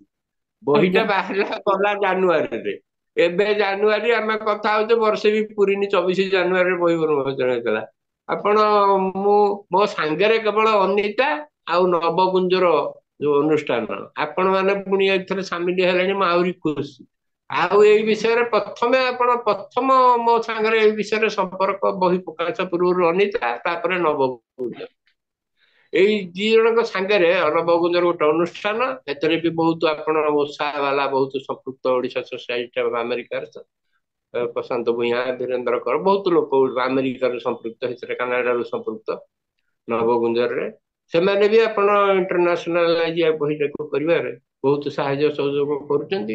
ଆଉ ଅନିତା ଆଉ ମୋ ସାଙ୍ଗରେ କେହି ନାହାନ୍ତି କେବେ। ମୁଁ ଏବେ ଏବେ ତ ବହି ସରିଲା, ବହି ବର୍ଷକ ଭିତରେ ମୁଁ ଆପଣ ଯେତିକି ଆମେ ଆଗେଇଛୁ। ଆଉ ଏବେ ଓଡିଶା ସରକାର ଏବେ ଅନିତାଙ୍କୁ କହିଥିଲି, ବିଦା ହେଇଗଲା। ଆମେ ସମୟ ମାଗିଥିଲୁ, ଗଲା ଗଭର୍ଣ୍ଣର ଯେ ରଘୁବର ଦାସ ଥିଲେ, ଆମେ ଭେଟିକି ଗୋଟେ ମେମୋରାଣ୍ଡମ ଦବାକୁ, ଏଇ ସ୍କୁଲ କଲେଜ କରିକୁଲମରେ କେମିତି ଭର୍ତ୍ତି ହବ, ତାଙ୍କର ଶକ୍ତି ସ୍ଥଳ କେମିତି ହବ, ଏଟାକ ପଲିଟିକାଲି ଆପଣ ବିଭିନ୍ନ ଅନୁଷ୍ଠାନ ମାଧ୍ୟମରେ ମୁଁ ଦେଇଥିଲି ଗୋଟେ, ମୁଁ ଆଙ୍କୁ ଦେଇଥିଲି ଭବାନୀ ସାହୁ, ମୁଁ ଯୋଉଟା ରାଷ୍ଟ୍ରପତିଙ୍କୁ ଦେଇକି ଯାଇଥିଲି ମେମୋରାଣ୍ଡମ, ତା କପିଟା ମୁଁ କହିଲି ଯିଏ ଯାହା ଲେବୁଲରେ ଆପଣ ମାନେ ଲାଗନ୍ତୁ, ଜିନିଷ ଯେତେ ବ୍ୟାପକ ହବ ମାନେ ଆମର ହଉଛି, ଆପଣ ଯେତେ ଏଇଟା ବ୍ୟାପକ ହବ ଆପଣ ଅଟୋମେଟିକ ସମସ୍ତେ ଭୁଲିଯିବେ ସ୍ୱାର୍ଥ ଭାଲି କଥା, କେହି ଉଠେଇବେନି। ଏଇଟା ଗୋଟେ ରହିଯାଇଛି ବୋଲି ଆପଣ ରହିଯାଇଛି, ନହେଲେ ସ୍ୱାର୍ଥ ଭାଲି କଥା କେହି ଉଠେଇବେନି। ଆଜ୍ଞା, ସାର୍ ଆମେ ଧନ୍ୟବାଦ ସାର୍। ଆପଣଙ୍କ ଏବେ ସହିତ ମୁଁ ଫୋନ କରି ଆପଣଙ୍କୁ ସୁନୀଲ ଭାଇ ଆଉ ସଞ୍ଜୟ ଭାଇଙ୍କୁ ହସ୍ତାନ୍ତର କରୁଛି। ବହୁତ ବହୁତ ଧନ୍ୟବାଦ ଆଉ ଥରେ ଆମ ସମସ୍ତଙ୍କ ତରଫରୁ। ଧନ୍ୟବାଦ ପ୍ରୀତା। ସାର୍ ଆମେ ଏଇ ଯୋଉ ଆପଣଙ୍କ ଯାତ୍ରାରେ ଆମେ ବି ସାମିଲ ହେଲୁ। ଆପଣ ଆଜ୍ଞା ଧନ୍ୟବାଦ, ବହୁତ ମୁଁ ସ୍ୱାଗତ କରୁଛି। ଖୁସି ଆପଣ ମତେ ଯେତେ ଉମ୍, ଯେତିକି ଯାହା ସହଯୋଗ ଦରକାର ମୁଁ ଯେତିକି ପାରିବି ଆପଣଙ୍କୁ କରିବି ଏଇ କାମ। ଆଉ ମୋ ଆପଣ ତରଫରୁ ମୋର ପ୍ରତିନିଧି ଅଛନ୍ତି, ଅନିତା ଆପଣଙ୍କୁ ପୁରା ସକ୍ରିୟ ଭାବେ ସାହାଯ୍ୟ କରିବେ। ସେ ମୋର ସବୁଠୁ ଅନ୍ତରଙ୍ଗ ପ୍ରତିନିଧି। ଆପଣ ଆପଣ ଯୋଉ କାମ କରିଛନ୍ତି, ମୁଁ ମାନେ ସ୍ୱତଃସ୍ଫୂର୍ତ୍ତ ଭାବରେ ମାନେ ଆପଣଙ୍କୁ ମୁଁ ମାନେ ସମ୍ମାନ ଜଣାଉଛି, ମାନେ ଷ୍ଟାଣ୍ଡିଂ ଓଭେସନ। ବହୁତ ବହୁତ ଆଜ୍ଞା, ବହୁତ ବଢିଆ କାମ ହଉ ଠିକ କରିଛନ୍ତି ଅଛି। ସାର୍ ଆପଣ। ତାପରେ ଆପଣ ମୋ ଘର ପାଖରେ ରହୁଛନ୍ତି, ଆପଣ ଯେତିକି ବେଳେ ଭୁବନେଶ୍ୱର ଆସିବେ ଦେଖା କରିବେ ଏଇଠି ଆଜ୍ଞା ଆଜ୍ଞା ଆଜ୍ଞା, ନିଶ୍ଚିତ ନିଶ୍ଚିତ। ମୁଁ ଆମ ଗାଁର ଆପଣ ଜାଗମରାର। ଆଜ୍ଞା ଆଜ୍ଞା ଆଜ୍ଞା। ଆ, ଆଜ୍ଞା ମୁଁ ଅନୁରୋଧ କରିବି, ଆଜି ପ୍ରଥମ ଥର ପାଇଁ ଯୋଉ ଦର୍ଶକ ମାନେ ଆମ ସହିତ ଯୋଡି ହେଇଛନ୍ତି, ଯଦି ଆପଣ ଆପଣଙ୍କର ଇମେଲ ଆଡ୍ରେସ ଏବଂ ସେଲ୍ ନମ୍ବର ଦେବେ ଚାଟ୍ ବକ୍ସରେ, କାଲି ସକାଳେ ଯେତେବେଳେ ଆମେ ଏଇଟାକୁ ୟୁଟ୍ୟୁବରେ ଅପଲୋଡ କରିବୁ, ମୁଁ ଲିଙ୍କ ପଠେଇଦେବି, ସୋ ଦ୍ୟାଟ୍ ଆପଣ ମାନେ ୟାକୁ ନିଜେ ଦେଖିବେ, ପ୍ଲସ୍ ପରିବାର ଅନ୍ୟ ସଦସ୍ୟ ମାନଙ୍କୁ ବି ଦେଖେଇବେ। ଏଇଟା ଆମର ଗୋଟେ ବହୁତ ବଡ ଦାୟିତ୍ୱ ଅଟେ ଗୋଟେ। ଦେଖନ୍ତୁ, ଆମେମାନେ ଯଦି ଏମିତି ବୀତସ୍ପୃହ ଆଉ ମାନେ ନିରୁତ୍ସାହିତ ହେଇକି ରହିବା, ଆମର ଯେତେ ସବୁ ପ୍ରତୀକ ଅନ୍ୟମାନେ ସବୁ ନେଇଯିବେ ସବୁ। ମୁଁ ସେଟାକୁ ଏଠି ଆଉ ମାନେ ଇଏ କରିବା ପାଇଁ ଚାହୁଁନି। ଆପଣ ଜାଣିଥାନ୍ତୁ ଯେ ଆପଣ କଳିଙ୍ଗ ଇତିହାସ କାମ କରୁଛନ୍ତି, ପଦ୍ମ ସମ୍ଭବ ହଉଛନ୍ତି, ଆପଣ କଳିଙ୍ଗ ଇତିହାସର, କଳିଙ୍ଗ ସ୍ମିତାର ପ୍ରଚଣ୍ଡ ପ୍ରତୀକ। ଆଜ୍ଞା, ନିଶ୍ଚିତ ଭାବରେ ନିଶ୍ଚିତ ଭାବରେ। ଆଜି ତ ମୁଁ ମାନେ ଯାହା ମୁଁ ଜାଣିବା ପାଇଁ ପାଇଲି ଆପଣଙ୍କ ଠାରୁ, ମାନେ ମୁଁ ଭାବୁଛି ଯେ ଆଜି ପର୍ଯ୍ୟନ୍ତ ଓଡ଼ିଶାରେ ଏ ବିଷୟରେ ଯେତିକି ଆଲୋଡ଼ନ ସୃଷ୍ଟି ହେବା କଥା ସେତିକି ହେଇନି। ତେଣୁ ଅନ୍ୟମାନେ ନିଜ ନିଜର ଟେଲିଫୋନ ନମ୍ବର ଆଉ ଇମେଲ ଆଡ୍ରେସ ଦେବା ଭିତରେ ମୁଁ ଅନୁରୋଧ କରିବି ବନ୍ଧୁ ସଞ୍ଜୟଙ୍କୁ, ସେ ଆ, ଆଜି ମିଟିଂର ସମାପନ କରିବେ। ସଞ୍ଜୟ ଅନମ୍ୟୁଟ। ସାର୍ ବହୁତ ବହୁତ ଧନ୍ୟବାଦ। ଯାହା ହଉ ଏମିତି ଏକ ସମ୍ବେଦନଶୀଳ ଇସ୍ୟୁକୁ ଆପଣ ବହୁତ ଇଏରେ ସମାଧାନ କରିଛନ୍ତି। ଏଇଟା କାଳ କାଳ ପାଇଁ ଓଡ଼ିଶା ପାଇଁ ଗୌରବର କଥା। ଆଉ ଆପଣ 27/6 ବୋଲି କହିଛନ୍ତି ପଦ୍ମସମ୍ଭବଙ୍କ ଜନ୍ମ। ତେଣୁ ମୁଁ ବି ଆଜ୍ଞା ଡିସାଇଡ୍ କରିଛି ସାର୍, ମୁଁ ଏଠି କୋଣାର୍କରୁ ମୁଁ କହୁଛି। କୋଣାର୍କରେ ମୁଁ ଆଚ୍ଛା ଏବେ ଆଗାମୀ 12 ତାରିଖରେ ଭରତ ମୁନି ସ୍ମରଣ ଦିବସ ପାଳନ କରିବାକୁ ଯାଉଛି। ଏଠି ମୁଁ ବିବେକାନନ୍ଦଙ୍କ ଜୟନ୍ତୀ ବି ପାଳନ କରୁ। ତାପରେ ପଣ୍ଡିତ ନୀଳକଣ୍ଠଙ୍କ ଜୟନ୍ତୀ ବି ପାଳନ କରୁ। ତାପରେ ଏମିତି ବିଭିନ୍ନ ଜୟନ୍ତୀ ପାଳନ କରୁ। ଏଥରକ ଡିସାଇଡ୍ କରିଛୁ, ତେଣୁ 27/6ରେ ପଦ୍ମସମ୍ଭବଙ୍କ ଜନ୍ମ ଜୟନ୍ତୀ ବି ଆମେ ପାଳନ ଆଜ୍ଞା ଆଜ୍ଞା କରିବୁ। ଏଇଟା ନିଶ୍ଚିତ ରୂପେ ଆମେ ଆଶା କରୁଛୁ ଆପଣଙ୍କ ଦେହ ବି ଭଲ ଥାଉ, ଆପଣ ବି ଆସିବେ ବକ୍ତା ଭାବରେ। ନଚେତ ଆମର ଏଇ ଯୋଉ ୟୁଟ୍ୟୁବର ଅଛି ଯୋଉ ଭିଡିଓଟି ତିଆରି ହବ, ସେଇଟାକୁ ବି ଆମେ ଚଲେଇବୁ। ଆଉ ବାହାରୁ ଆମର ବକ୍ତା ବି ଅଛନ୍ତି ସବୁ ବୁଦ୍ଧିଜୀବୀ ଉପରେ କହିବାକୁ। ଆପଣଙ୍କ ନାଳନ୍ଦାର ଡକ୍ଟର ଗୋଦାବରୀଶ ମିଶ୍ର ବି ଆମ ଟଚରେ ଅଛନ୍ତି, ଆମ ଅନୁଷ୍ଠାନରେ ଅଛନ୍ତି। ଆଚ୍ଛା ତାପରେ ଏଠି ଡକ୍ଟର ହରମୋନ ମିଶ୍ର ବି ଅଛନ୍ତି, ସେ ବୁଦ୍ଧିଜିମ୍ ଷ୍ଟଡିଜର ଭଲ ପ୍ରଫେସର ଜଣେ। ତେଣୁ ନିଶ୍ଚିତ ଆମେ ଏଇ 27/6କୁ ନିଶ୍ଚୟ ପାଳନ କରିବୁ। ତେଣୁ ଯାହା ହଉ ବହୁତ ସୁନ୍ଦର ଭାବରେ ଆପଣ ଉପସ୍ଥାପନ କଲେ। ଆଉ ଏତେ ସହଜରେ ବି ଯାହା ଯାହା କହିଗଲେ ସବୁ ଆମର ସବୁ ମନେ ରହି, ପ୍ରାୟ ଅଧିକାଂଶ ସବୁ ମନେ ରହିଗଲା। କାରଣ ଏଇ ତ ଅସମାହିତ ପ୍ରଶ୍ନ ହେଇକି ସମସ୍ତଙ୍କ ମନରେ ଥିଲା, କିନ୍ତୁ ସମସ୍ତେ ଜାଣିପାରୁନଥିଲେ କେମିତି ପ୍ରମାଣିତ କରିବେ। ଯାହା ହଉ ଆପଣ ପ୍ରମାଣିତ କରିଛନ୍ତି, ତେଣୁ ବହୁତ ଧନ୍ୟବାଦ। ଓଡ଼ିଶା ପାଇଁ, ଓଡ଼ିଶାବାସୀ ଆପଣଙ୍କ ପାଇଁ ସବୁବେଳେ ଋଣୀ ହେଇକି ରହିବେ। ମୁଁ ଆପଣଙ୍କ ବହିଟି ବହୁତ ଦିନରୁ କଲେକ୍ଟ କଲାଣି, କିନ୍ତୁ ସିଏ ତାର ବିଶାଳ କଳେବର ଦେଖି ତା ଭିତରେ ପଶିକି ତାକୁ ପଢିବା ପାଇଁ ଏପର୍ଯ୍ୟନ୍ତ ସାହସ କରୁନଥିଲି। ଯାହା ହଉ ଆପଣ ଯେମିତି ବର୍ଣ୍ଣନା କରିଗଲେ, ଏଥର ମୋତେ ବହିରେ ପ୍ରବେଶ କରିବା ପାଇଁ ବହୁତ ସହଜ ହେଇ ପଡିବ। ତେଣୁ ଯାହା ହଉ ଆଜି ବହୁ ସଂଖ୍ୟାରେ ଆମର ଇଏ ବି ଉପସ୍ଥିତ ଥିଲେ, ଶ୍ରୋତା ମଣ୍ଡଳୀ।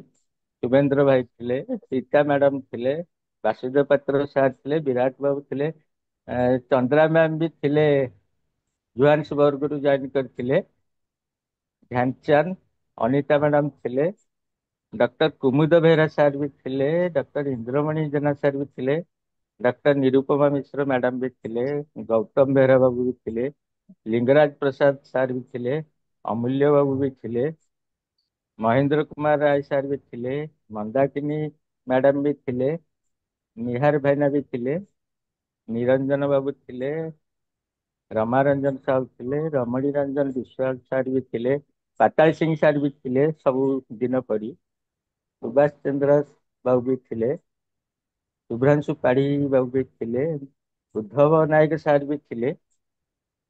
ଆଉ ସାର୍ କେତେବେଳେ ରହିଗଲେ, ଆମେ ସାର୍ଙ୍କ କଥା ଶୁଣିପାରିଲୁନି, ସାର୍ଙ୍କ ବକ୍ତବ୍ୟ ପଦ ବିପଦ। ତେଣୁ ବହୁତ ବହୁତ ସମସ୍ତଙ୍କୁ ଧନ୍ୟବାଦ। ଯାହା ହଉ ଆଜି ସାର୍ ବହୁତ ସମୟ ଆପଣଙ୍କର ନେଇଗଲୁ, ପ୍ରାୟ 7ଟାରୁ 3ଟା ନେଇଗଲୁ। 7ଟା 3 ଘଣ୍ଟା ପ୍ରାୟ ହେଇଗଲା, 10ଟା ସବୁ ଲମ୍ବା ବାଜିବାକୁ ହେଇଗଲା, ଯାଉଛି। ସବୁଠୁ ଲମ୍ବା ଥିଲା।